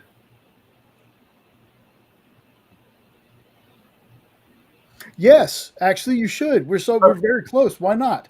Okay. 1 second. Okay. And he didn't mute his mic, so he can still hear. Oh, there he goes. Okay. Okay. Okay. Well, all right. Randy, thank you. I like that. That actually makes sense now. I didn't know what they were based. That does make sense. But that's again, it's very weird to me before thinking of it that way. Honestly, now that I think about it, it's like, well, I would definitely see Spider-Man outselling Iron Man, but as a kid, I didn't think of things that way. I thought of it as, but he's got cartoons. He's fighting Mandarin with the actual Ten Rings. Uh, War Machine was in that car. Like, it was awesome. But seeing if it was based off the sales. See, all right. So manga is a little bit harder for me because I don't read a whole lot of manga. Anime wise, it's older things, but there's some stuff that I don't even know the name of. Um, Fist of the North Star is up there. I love Fist of the North Star. You're already dead. Love that. Um, there was one that was called Trinity Blood. It was about a priest who kind of acted like a goofball, but was actually a trained vampire killer. There was nope. I don't hate Dragon Ball. I just could never get into it. I can't get into Dragon Ball. I can get into Dragon Ball Z. GT was okay. Super was really good. See, that's the person that you talk to about Dragon Ball. All right. So I've got the thing, Jay. Black Clover, Tokyo Ghoul. I've seen episodes of those. Jenna's the anime fan. Yeah. She is the Jen- one who watches that one time I came back as a slime because I reincarnated in a dungeon where I cooked food for the Dragon Ball and then I married a girl or picked up a girl in a dungeon and then Golden Era 5Z. It almost sounds like a Dynamite cover. right? All Okay. right, let's see it. So real quick, for everybody in here, I guess should I pull it out so that the reflection is not too bad on screen. You should always pull it out. Uh That's about as R-rated as we're gonna get. Yep, yep, because we have kids in here. True. All right, so folks, I'm doing this out of my own accord. I told Jay, I was like, it'd be something cool. So we get to 500 subs. We are going to give away this signed Shadowhawk #1. It is signed by Jim Valentino. Not sure how we're going to do it yet, if it's going to be like names or something, but we're going to give this away if we reach 500 before the end of the year, which we're 6 away now, so I think that's going to happen. So now you know, the secret's out. I think I can do a randomizer and just I have to check it out because I obviously can't use the StreamYard tool for this. Uh, Yeah. but there should be a randomizer or something I can find. Then we'll share the screen and then we can do it that we'll get all that figured out before we do the drawing. So we're not trying to do that live. Everything else we're doing, we're testing it as we go. Yeah, we test it as we go. I had some of this stuff set up beforehand. Can you have it? No, you can't have it. Well, unless you're a subscriber and you end up winning it.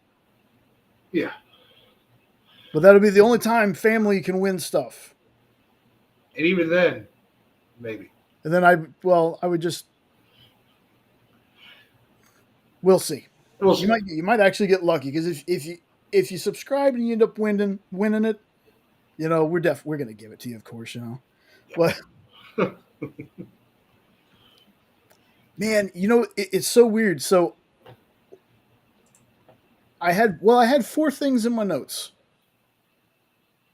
I had the comics, I had the Battinson, I had the lanterns, and I had Lilo. Okay, so maybe that was it. The problem is, once I started the stream, the notes disappeared. So apparently, I have to do the notes in the stream. Either that, or we're just going to write them on a notebook sheet of paper. Just check. True. I think that the notes thing is probably while the intro's going, I just take some stuff down. But it's just it made it a little bit better that I typed it out, because while doing it and it just erased when we started the live, it was like, oh, okay, I still kind of remember what we were doing. And to answer Booger's question, no, I've actually never heard of that. Now I've got to find out if that's on Crunchyroll, and I'll try to see if it's there and check it out. Because if it's actually about skateboarding, I'm down, because skateboarding is awesome. Dude, there are some of these animes that the titles are exactly what you get, and then the titles, this could be about samurai for all you know. Right. Uh, Yeah, but yeah, like there are some that you named and had fun with, but that time I got reincarnated as a slime, that's dead on the nose. That's so exactly what happened. really is, and I I make fun of the stuff, but I uh I enjoy it too.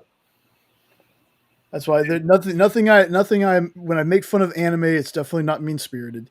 It's Unless, just unless it's Food Wars, then okay. you have a ball with that one. Yeah, Food Wars I can't even hate on. Food Wars is just something that you wouldn't want to watch with a family member, not in the room watching it with you. That's like somebody walking in on you watching that Oh, okay. makes you feel like they caught you watching late night Skinamax or something, but it's not. That's the worst part. Like, It's this is the show that wants to get you in trouble, and you're not doing anything wrong. yeah. Okay. Well, now I know what this show is about. So if I can find it on Crunchyroll, I'll check it out. I might have to, maybe one day I'll bring back Mega Madness. There's something we did here. But Jay wants me to bring back Retro Rewind first. So Yep. sound off in the comments now. And retro meaning anything that's already out, big comic stories you think I should read. And I can tell you right now, I have not read most of them. I just read Civil War last year. The first and only, I've heard of that one. Haven't read Beast, or haven't watched Beastars. I've Yeah. heard of it though. Same. Um, the first and only retro rewind we have is the Civil War one. Yep. And now, granted, this was before we had the little boom we had. I think if we kept up with that series, just having you read things like, because I'd love for you to read Secret Invasion and then maybe watch an episode of Secret Invasion to see the differences between show and the book. Well, that'd be like having me go back and read Red Sun, and I've watched the movie, which I thought was fantastic. Yep, but a lot of people thought Civil War was fantastic until they read the comic and realized how much better the book is. That's an opinion. You can No, think that the movie's better than the comic if you want to. that's fine, but it's not Civil War. Yeah. It's Avengers like 2.5, but yeah, because Civil War is ooh, the book is so good, dude. And I kind of wanted to read some of the side stories, but yeah, Dark Knight. Hush, Dark. Oh yeah, those Oh, two that have been Dan Wickline's been trying to get me to read. Okay. He thought you were when I I, said Civil yeah, War. You saw this, yeah. He's talking about Batman Hush. I got you. I got you now. I was like, man, Dan Wickline's been trying to get me to read Hush for like a year and a half. yeah, I have Dark Knight. It was one of those when they were doing the big oversized hardcovers that had the DVDs in the back of it. Oh, that's right. You do have that. I So forgot. I have that. Hush, I don't think I have, but it's No, definitely one of those on my purchase wish list. yeah, I'm gonna get because the hardcover of Hush I want so bad. Then I guess I probably should. If we're talking Batman stories now, I need to read The Long Halloween before the sequel thing that's coming out for it releases because somebody's coming out with a sequel to The Long Halloween. Yeah. Hush is yeah, I got you. I got you. It was funny because I thought you were telling me to hush. Because we were talking bad about the Civil War movie. It was just timing on our end. It probably showed up earlier for you. I want to say that there's like an 8 to 10 second delay between this and YouTube. I can't remember which way it goes though. I think it's y'all are 8 seconds Behind. behind us. Yeah, I think. I can tell you that when I went in there to post the link Yeah. the first time around. Let me think. Okay, I'm going to cover one more thing because we Okay. were talking about this a little before off air. Hmm. I want to know if folks are excited about Sonic 3 because the Sonic the Hedgehog movies have been. What up, cuz? By the way, welcome back to Texas. Welcome Oh, home. is he back? Yeah, he came back this week. He's back Oh, now. that's So awesome. you will get to meet Arya Grace very soon because Oh, Stevie lives. They got a house like 15 minutes from you guys. oh, Stevie, love you, man. I'm glad. I'm glad. I'm glad we get to see you eventually. We'll have to get something together. Yeah, it'll be a few weeks because of busy, but it'll happen for sure. Um, but I want to know what folks think about because the Sonic the Hedgehog movies, once they fixed Sonic after all the fan backlash, I was not expecting that first movie to be as good as it was. And then I was afraid that the second one would kind of have that sophomore curse that Yeah, very few trilogies have ever not had. And the second movie to me was just as good. So now yeah. we get Keanu Reeves' Shadow. I mean, I'm stoked. I don't even remember if it's out yet. It may be already out. I can't remember. I will say this: as somebody, I didn't grow up in a Sega household. You know, I was lucky. I had a Nintendo that my grandmother got me for like my 10th birthday. I think maybe ninth, and I had that thing until I was cutting grass for the lady next door when we moved here. I think I was 15 or 16 before I finally got like a 64. So you're gonna hear the pup barking in the background probably. Um, so how I knew of Sonic was solely the cartoon with Jaleel White, Urkel. Yeah, Uh, don't you okay, be it's coming surprised. out in December, 5 days before Christmas. Okay, so you know I'm gonna. It's one of those things too where when they first showed the trailer, I was like, okay, I'm not wild about the design. It looks too human and everything, but I'm like, I'm not sure how the actual Sonic design would translate to the screen. Now, folks went about it. Excuse me. They went about it in a way where it wasn't really bullying. There were just people like, man, I don't dig the design. Like the premise looks cool, the trailer's good, but I just don't like the design. Some people are like Ugly Sonic, who ended up in the Chip and Dale movie, I think. Um, the humanized teeth were scaring them. That's all this stuff. The director took all this stuff into consideration. Was like, you know what, y'all are right. Your opinions, they matter to us. We're gonna redesign and see what we can come up with. Now, I am sad that we didn't get the same trailer with the new Sonic Yeah. because I thought that trailer was banging. Like I love that trailer. But when I first saw the redesigned Sonic, I was like, okay, that works.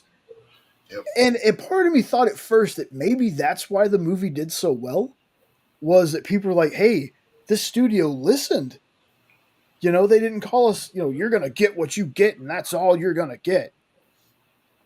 Exactly. Exactly, Stevie. Exactly. And I think that benefited them. I think a lot more people gave it a chance because of that. Yep. And, you know, And then the movie was just that good. I And, thought, yeah, and the then movie it was was a great. return to Jim Carrey, like vintage Jim Carrey. Yep. And it's one of those situations where Detective Pikachu, Ready Player One, you can kind of count, but it's not really a video game. That's more of And, Easter egg the movie. As yeah. much as I loved it, Yep. Uh-oh. I don't know if we lost Jay or if he's just glitching, but he's frozen. Uh, But anyway, yeah, he's right. Ready Player One was a very much an homage to just all video game fans. Uh, but hopefully we'll figure out what's going on with Jay here in a minute. Oh, Jay lost power. Okay. Well, I guess that's fun. I've never actually had the host of a live lose power in the middle of it, so that's interesting.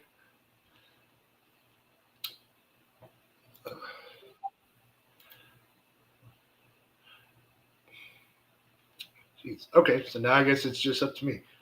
Well, I'm live as it is. Yeah. This is fun. All right. Well, anyway, but yeah, no. Ready Player One was great. Well, this is fun. Does anybody have any topics they want to talk about for now until I can figure out how? Yeah, Ready Player One was awesome. Just an homage to all kinds of video games and gaming in general. It was amazing, and I'll tell a story about that. So I was excited for the movie when it was coming, and when it came out, I was admittedly, for anybody who knows me, my cousin in the chat here can confirm. I was not in a good headspace. So when the movie actually came out, it's time to watch it. I was just not in a good headspace, and I was like, no, I have no interest in that. And then when I finally watched it after I got my head on straight, yeah, it's one of the best movies ever. So as far as the new Dragon Ball series, no idea because I don't know anything about it. Not gonna lie to you. Uh, I literally just rewatched the entire Tournament of Power on Dragon Ball Super recently because that Goku versus Jiren fight is probably the best fight in all of Dragon Ball, in my opinion. So, give me 1 second. Of course, I'm trying to talk with Jay in the background because without him here, I don't know how the live works because he's actually the host. So, pardon the small, strange silences here and there.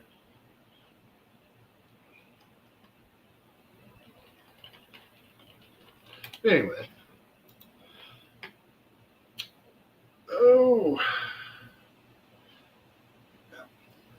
But anyways, super huge thank you to everybody that's been in here talking with us. We were not sure what to expect or if anybody would even hang out with us tonight because it's Saturday. I'm sure y'all got better things to do.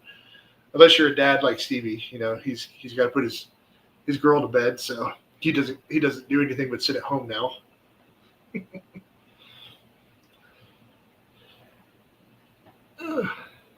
Is everybody still here with me, or am I talking to myself?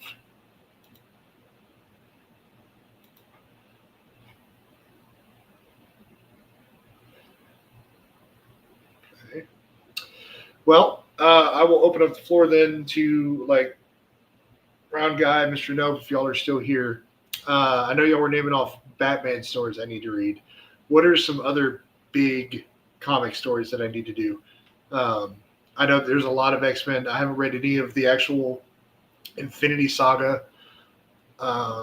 The Dark Phoenix saga is one that's on my radar. It's like any other stuff like that, from Marvel. Let me know. I still haven't read the actual Crisis on Infinite Earths.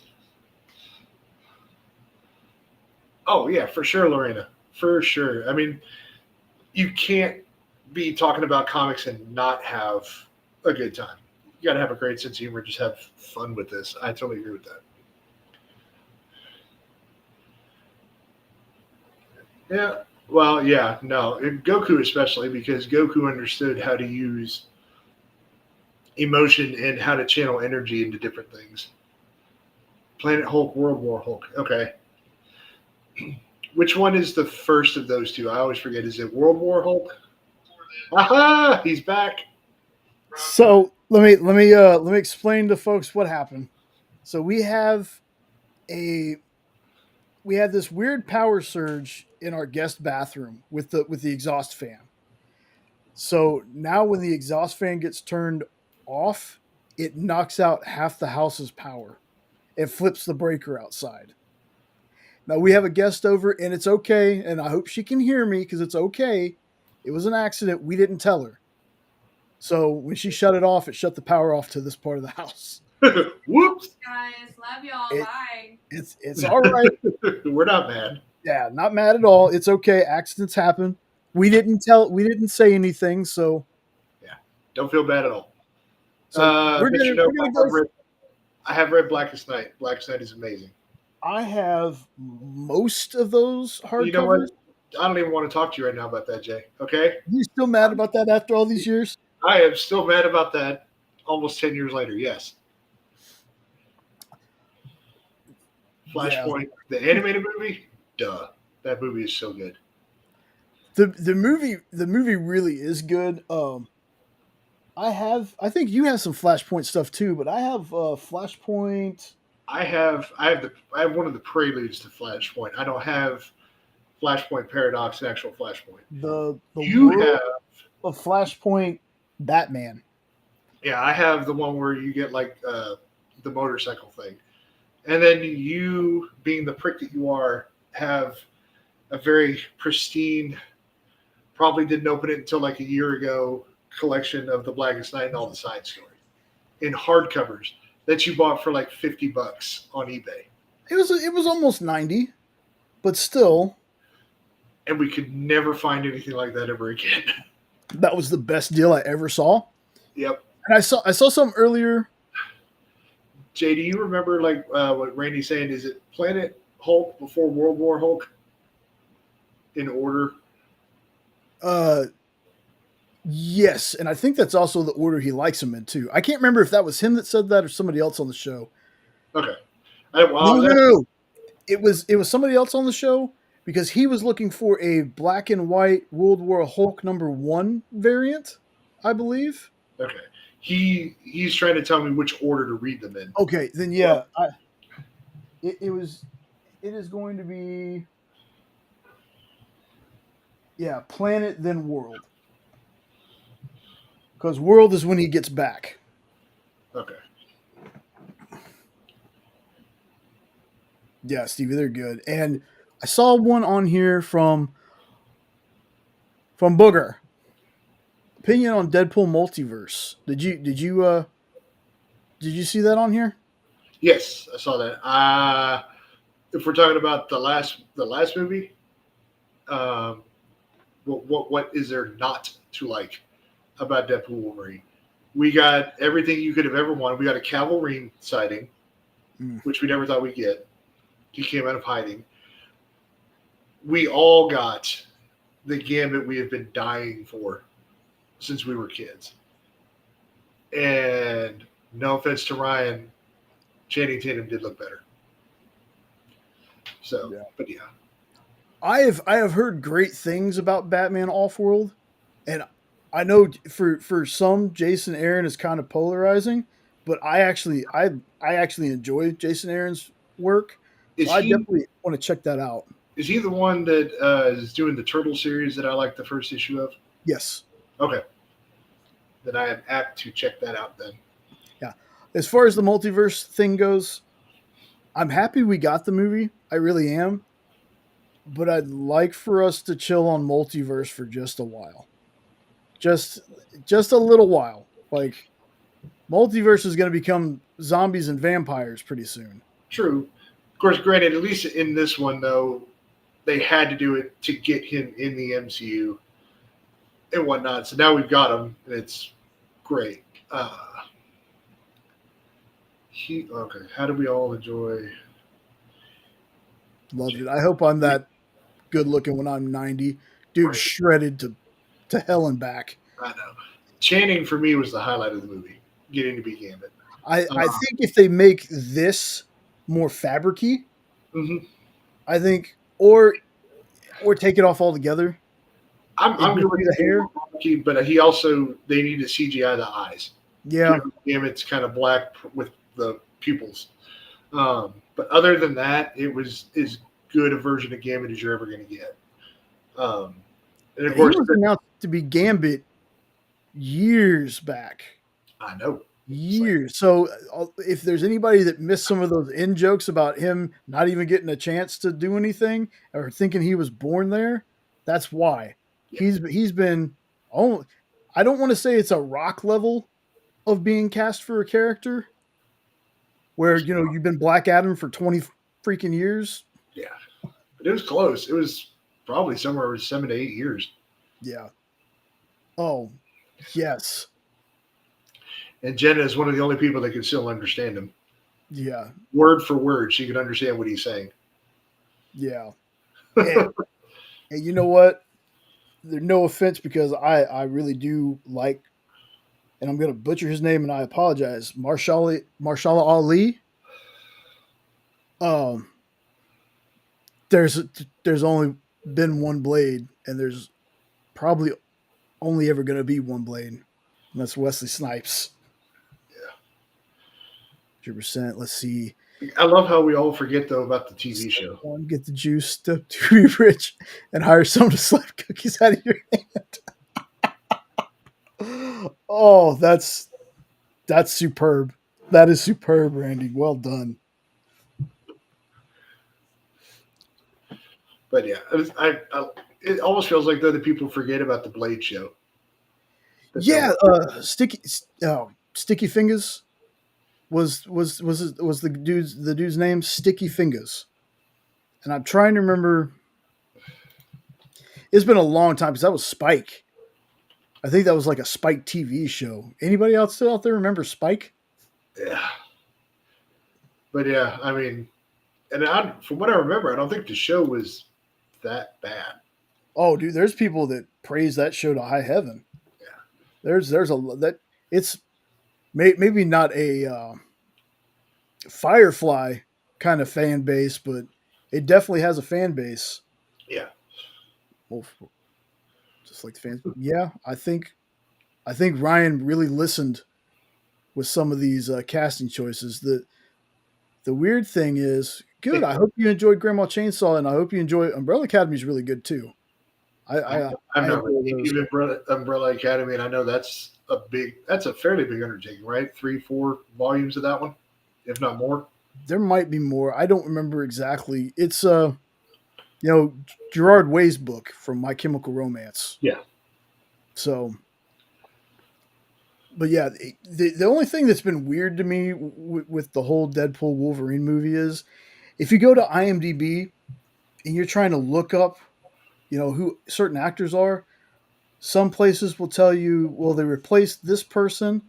Then other places will be like, no, this person, oh Jesus, what reprised. There you go. That's what I was trying to say. Reprised the role. Like they said that Kelly Hu was Lady Deathstrike, and I was like, that didn't look like Kelly Hu at all. See, favorite all-time Joker. That's hard. It's hard to kind of couple animated versus because if you're going to talk about it like that, then it's like, well, Kevin Conroy's Batman, and that's it. That's true. Well, Mark Hamill to me is the kind of definitive animation. Yeah, Joker. I mean, and there's been some pretty good ones, but Troy He's Baker sounds just like Mark Hamill's Joker. A lot of them, like we said earlier, with the other Jokers acting like that Joker, right? yeah. But I then think you have, go ahead. I think Hamill though set the precedence for what Joker was supposed to be. Yeah. Not because Batman '66 was campy. But that's what it was supposed to be. So Yeah. he kind of and Nicholson's Joker was he was Joker, but he wasn't.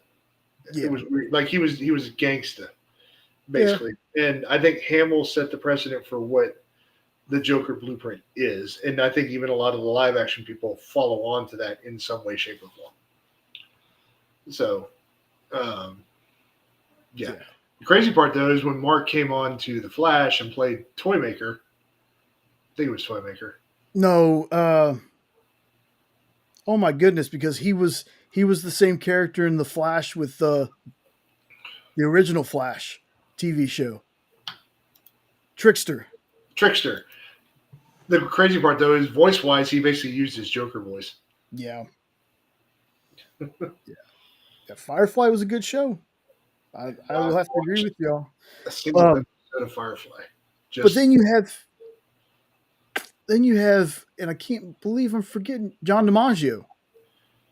John DiMaggio was Joker, and I thought he did different. I think he was a little different. yeah. Kevin Michael Richardson. I can't remember which Batman he did, but his looked wild. His had like these long green dreadlocks.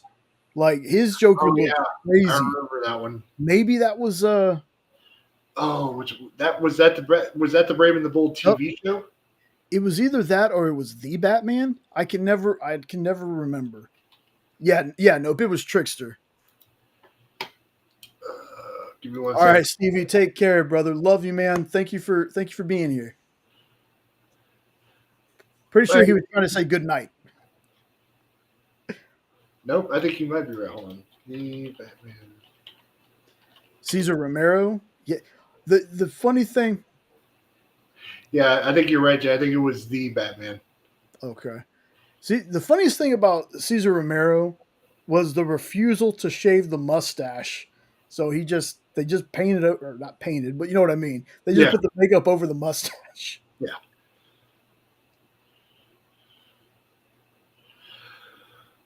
Oh man.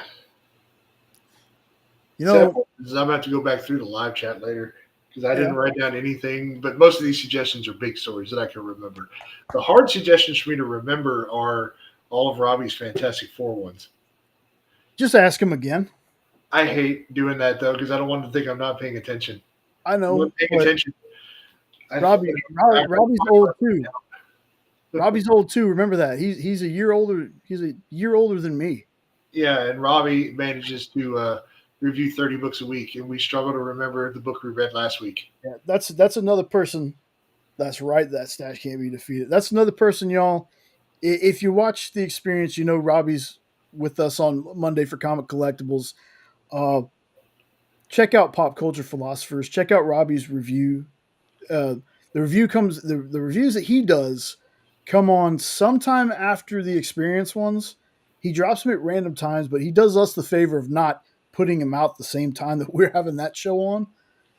Plus, he has the movie nights. The entire PCP crowd are good folks. When it comes to reviews, though, Robbie was Robbie is the just blueprint when we were starting to figure out stuff for the channel. For me, at least, yeah, when I came across how Robbie does his reviews, like that dude is OG legend. I don't know if anybody can actually do reviews as good as he does. yeah. And I've told him before, he is one of the many inspirations we had before we started our channel. Like I am a humongous Robbie fan. I love Robbie. And then Bearded, what I take from Bearded is the fun aspect that he does. Bearded comic bro. Yeah, Bearded Comic Bro. His interviews are great, but Mhm. what set him apart was some of the really fun things he do where he brought his wife in who was new, the cooking episodes that they would do. Just that kind of stuff, reminding me that it's like you gotta have fun when you do comics, man. That's what comics are. just because you're reviewing a comic doesn't mean you got to be so serious about it. Yeah. So, and for anybody who wonders, one of our philosophies, we try not to bash a comic live on air. There are comics we don't like. Don't get me wrong. There are some that we have said privately that like we think it's terrible. The thing with comics though is somebody likes it somewhere. And so I think there's with all the negativity, especially when you talk about like YouTube and stuff like that, it's just better to let the person who likes that comic talk about it so that it gets to the right people. And if that comic is not something that we can do that for, we generally will not talk about it. Yeah. So that's kind of our philosophy on things is we want it to be positive, so we'll just spread the stuff that we know we can talk positively to you about. Now, if you ask us our opinion, like on a live like this, and it's something we don't like, sure, I'll be honest with you. I'll tell you I didn't like it. But Yeah. otherwise, if it comes to like our pre-recorded stuff, we want to keep it positive for that reason. Like we can be honest, but don't expect us to be ripping books in half or burning them or going too crazy. And I wrote that down, Randy, because that is a good run for him to check out. Christopher Priest writing Black Panther. That yeah, if I remember right, when they were talking about or not when they were talking about when you learned Black Panther was actually coming to the MCU, So that excited. was the first run that you mentioned. Yeah, let me tell you. Okay, let me just go on a little bit of a tirade here. We talk about movies, we talk about all that good stuff, right? Y'all, I was so excited about Avengers, and my first thought was, wait a minute, wait a minute. We didn't introduce Black Panther. Now I know he wasn't like on the very first set of Avengers, but I was mad he wasn't there, y'all. I should have just been patient with it, but I was kind of mad. I was like, man, you made some small changes. This is the one change you couldn't do. You couldn't Yeah, just go ahead and put Black Panther in, but yeah, and that's selfish of me, really, because Chadwick Boseman, rest his soul, he brought one of my when we're talking Avengers, Black Panther was my favorite Avenger. I can like individual characters more, but when it comes to the overall team of Avengers, Black Panther was my dude. Like he had more money more money than Bruce Wayne, a much better looking costume, short cape, long cape, never mattered to me. No cape, never mattered. But after seeing Chadwick in that role, I was like, man, I thank him so much for bringing one of my favorite characters to life, and it just got me thinking about how mad I was we didn't get him in the Avengers movie. And I was like, all that time we still could have had with him, you see, know? Chadwick Boseman, Mel Gibson to me in terms of when I actually heard him talk. Hmm. I'm going to go ahead and let myself sound super for a minute. I thought, folks, for 20 plus years that Mel Gibson was American until I was watching something in history class about Hamlet, and he was talking to college students down in Australia, and I heard his accent. So there have been a lot of people like that for me, where I learned that. And Chadwick, when I first heard him talk, I'm like, how the heck did you do such a good voice for T'Challa? I mean, it was, you know, Chadwick though. I don't. I mean, I know eventually you have to recast T'Challa at some point. Hmm. The question is like, I don't know if if I'm even qualified to answer it. When is a good time? You Yeah, know, because Chadwick was good in yep, that. I mean, he was perfect for that role. yeah, So it's like, how do you even replace, like, recast that? Replace is the very, very wrong word. But how do you recast? yeah, And and I get the direction they went is with the sister and whatnot. But I think at some point, I would like to have T'Challa Black Panther back on screen again. that's true. just when is a good time? That's the hard Yeah. part. Yeah. Because if you think about it, we really haven't gotten a Joker since Heath died. Yeah. And the closest we got was I not don't. Cameron Monaghan, but I can't remember. He's the dude that played Barry something because he played one of the Eternals. Like Barry Conan. I can't remember how to say his name. Yeah, yeah, it's very like Cohen or something like that. Yeah. But yeah, His look kind of weird. I don't know if they're going to still use him. But then we have Joker, which is an Elseworlds thing apparently. yeah, that apparently And has bombed pretty badly. yeah, I mean it's one of those things where I'm still going to watch it. I got to form my own opinion. I mean, I was so high on Morbius, and then we watched it. And I was like, okay, I can get behind people not liking this one because I didn't care for it. But I always want to give stuff a chance because I don't want to be like, no, the majority says it's bad, so I need to listen to what the majority says. I have to make my own opinion. Speaking of giving things a chance, did you, while you were trying to get the power back on, did you hear Mhm. me tell the story about how I made an ass out of myself with Ready Player One? No, I didn't, but it's a great story. Yeah, I did. I told them how like I was stoked with the previews and all that, and because of the headspace I was in at that time when it came out, I was just no, ugh. I Yeah, have no interest in it. And when I finally got my act together and I watched it, I was like, oh yeah, this is really good.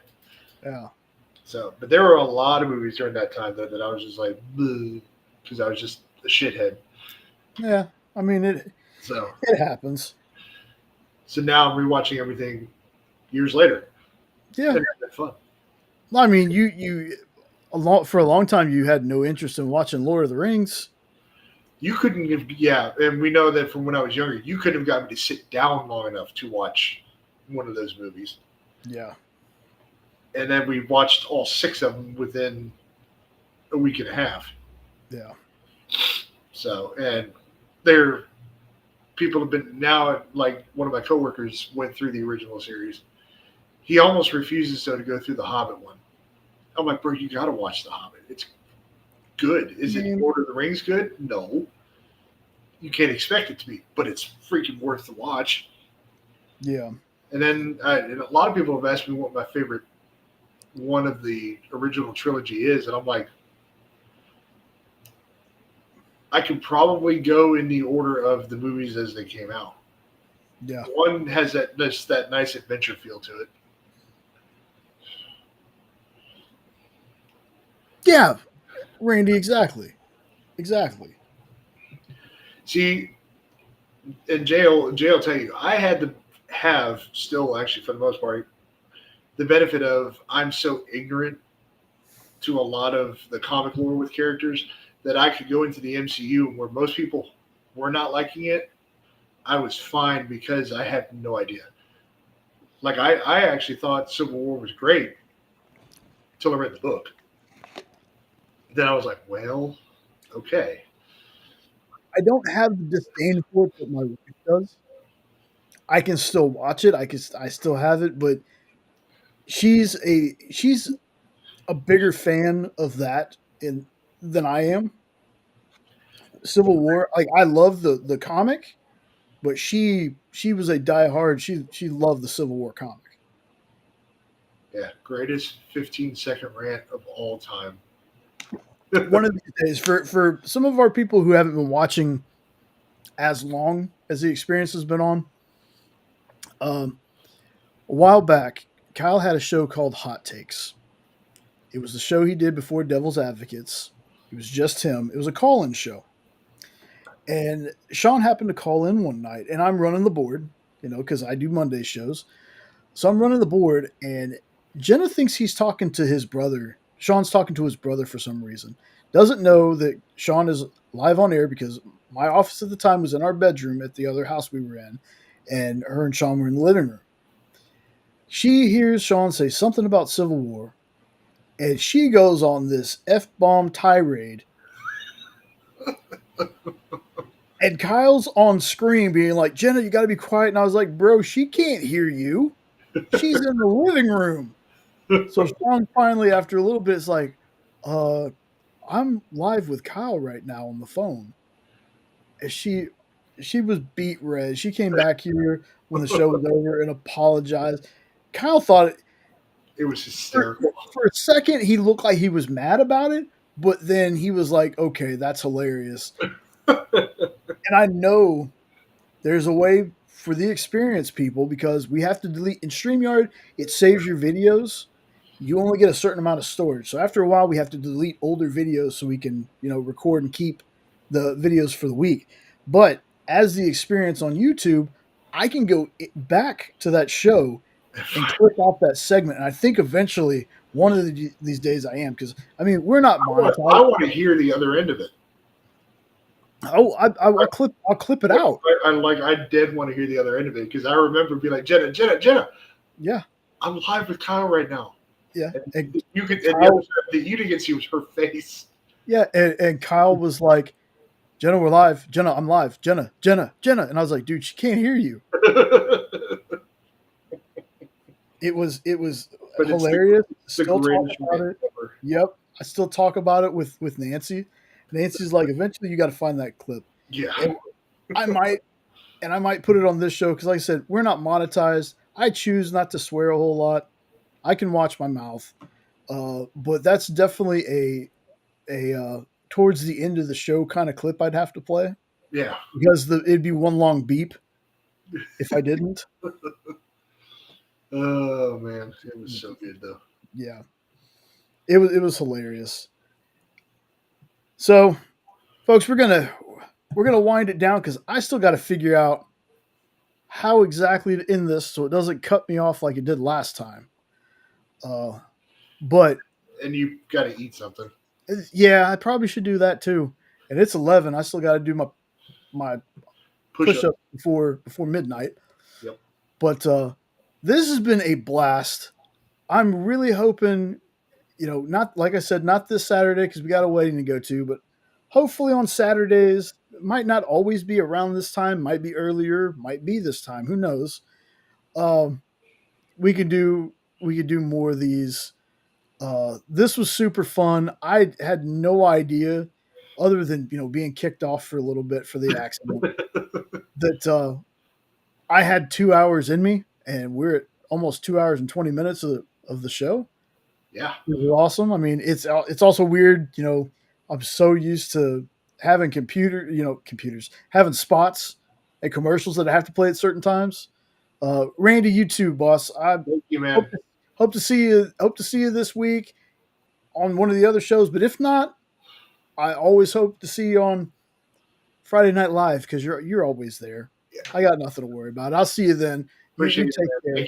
Thank you for the suggestions too. Yes, I actually wrote a couple of them down. And by couple, I mean I got one because I thought you had the rest. Now, like I said, luckily a lot of them are big Batman and Marvel stories, so I can remember a lot of what. I remember Hush and Dark Knight. Yep, Hush, Dark Knight, the Hulk, World War Hulk, Planet Hulk, the Christopher Priest run of Black Panther. Please write that down. That one I wrote down. There might be more, but I remember most of those. So cool. All right, folks. Well, we're gonna, Mr. Nope, Randy, Stevie, you've been on both lines so far. Yeah, exactly. Everybody that showed up. I know folks dipped out. There's only two of y'all left in here. That's fine. Triple B, I was Triple glad, B. man. Yeah, just anybody watching on the rewind. Hope you join us. We're trying to usher in some positivity. It's not always easy in the comic YouTube space, but we hope to accomplish that. And Sean, you got something to show off before we go? Is that what you were doing? No, I was just trying to see if maybe we had another one towards our 500 goal. Oh yeah, for sure, man. I don't know how you. So, Randy, if you have a chance to jot this down, triangle of truth 80s at gmail.com is the email for the channel. If you want to email that list to us, um, for sure. And same thing for you, Mr. Nope. Remember that it's hopefully we can get it. It's triangle of truth 80s, like 80s at gmail.com. That's the email for the channel because that was our former name. We're all born in the 80s. So, yeah. Yeah, I tell you what, before I end it, Jay will put it in the chat for you guys. Just if y'all want to send us those emails, I'll copy them down, and I'll start looking either at a local LCS or maybe I'll jump on Nancy and show one night and see if she's got it. I don't. Does Nancy take requests? I've actually never been on her show really. Like if I asked, does she have Wobble? And link it in the bio. I didn't even think about that. Yeah, I'll have to. If it's not, I will edit that as soon as we get done because Jay has to go have family time. I have nothing better to do, so I'll go edit around on the page for sure. Yeah. Did I put that in there right? Did I spell that right? Yep, that's correct. I'm sitting here. Y'all can't see it, but my mic is sitting on top of a box, so I'm sitting here kind of hunched over. Yeah. And I've got mine like right here in front of me, so the mic's a little further away. Yeah, Nancy's really good about that. Okay. She's like request things if she has it because she works in a store. Like there was, yeah, like I was saying earlier about Randy. Randy was missing a cover for World War Hulk and happened to ask for it. Nancy happened to have it, so that was awesome to see. Cool. All right then. All right, folks. Well, hopefully I can end this better. I got an outro to play. Hopefully that timing will be right. So I hope to see y'all later. Have a great rest of your night, great rest of your weekend. I will see you next week on the experience and hopefully in the coming times on Hydrasylum. So, Yep. everybody, take care.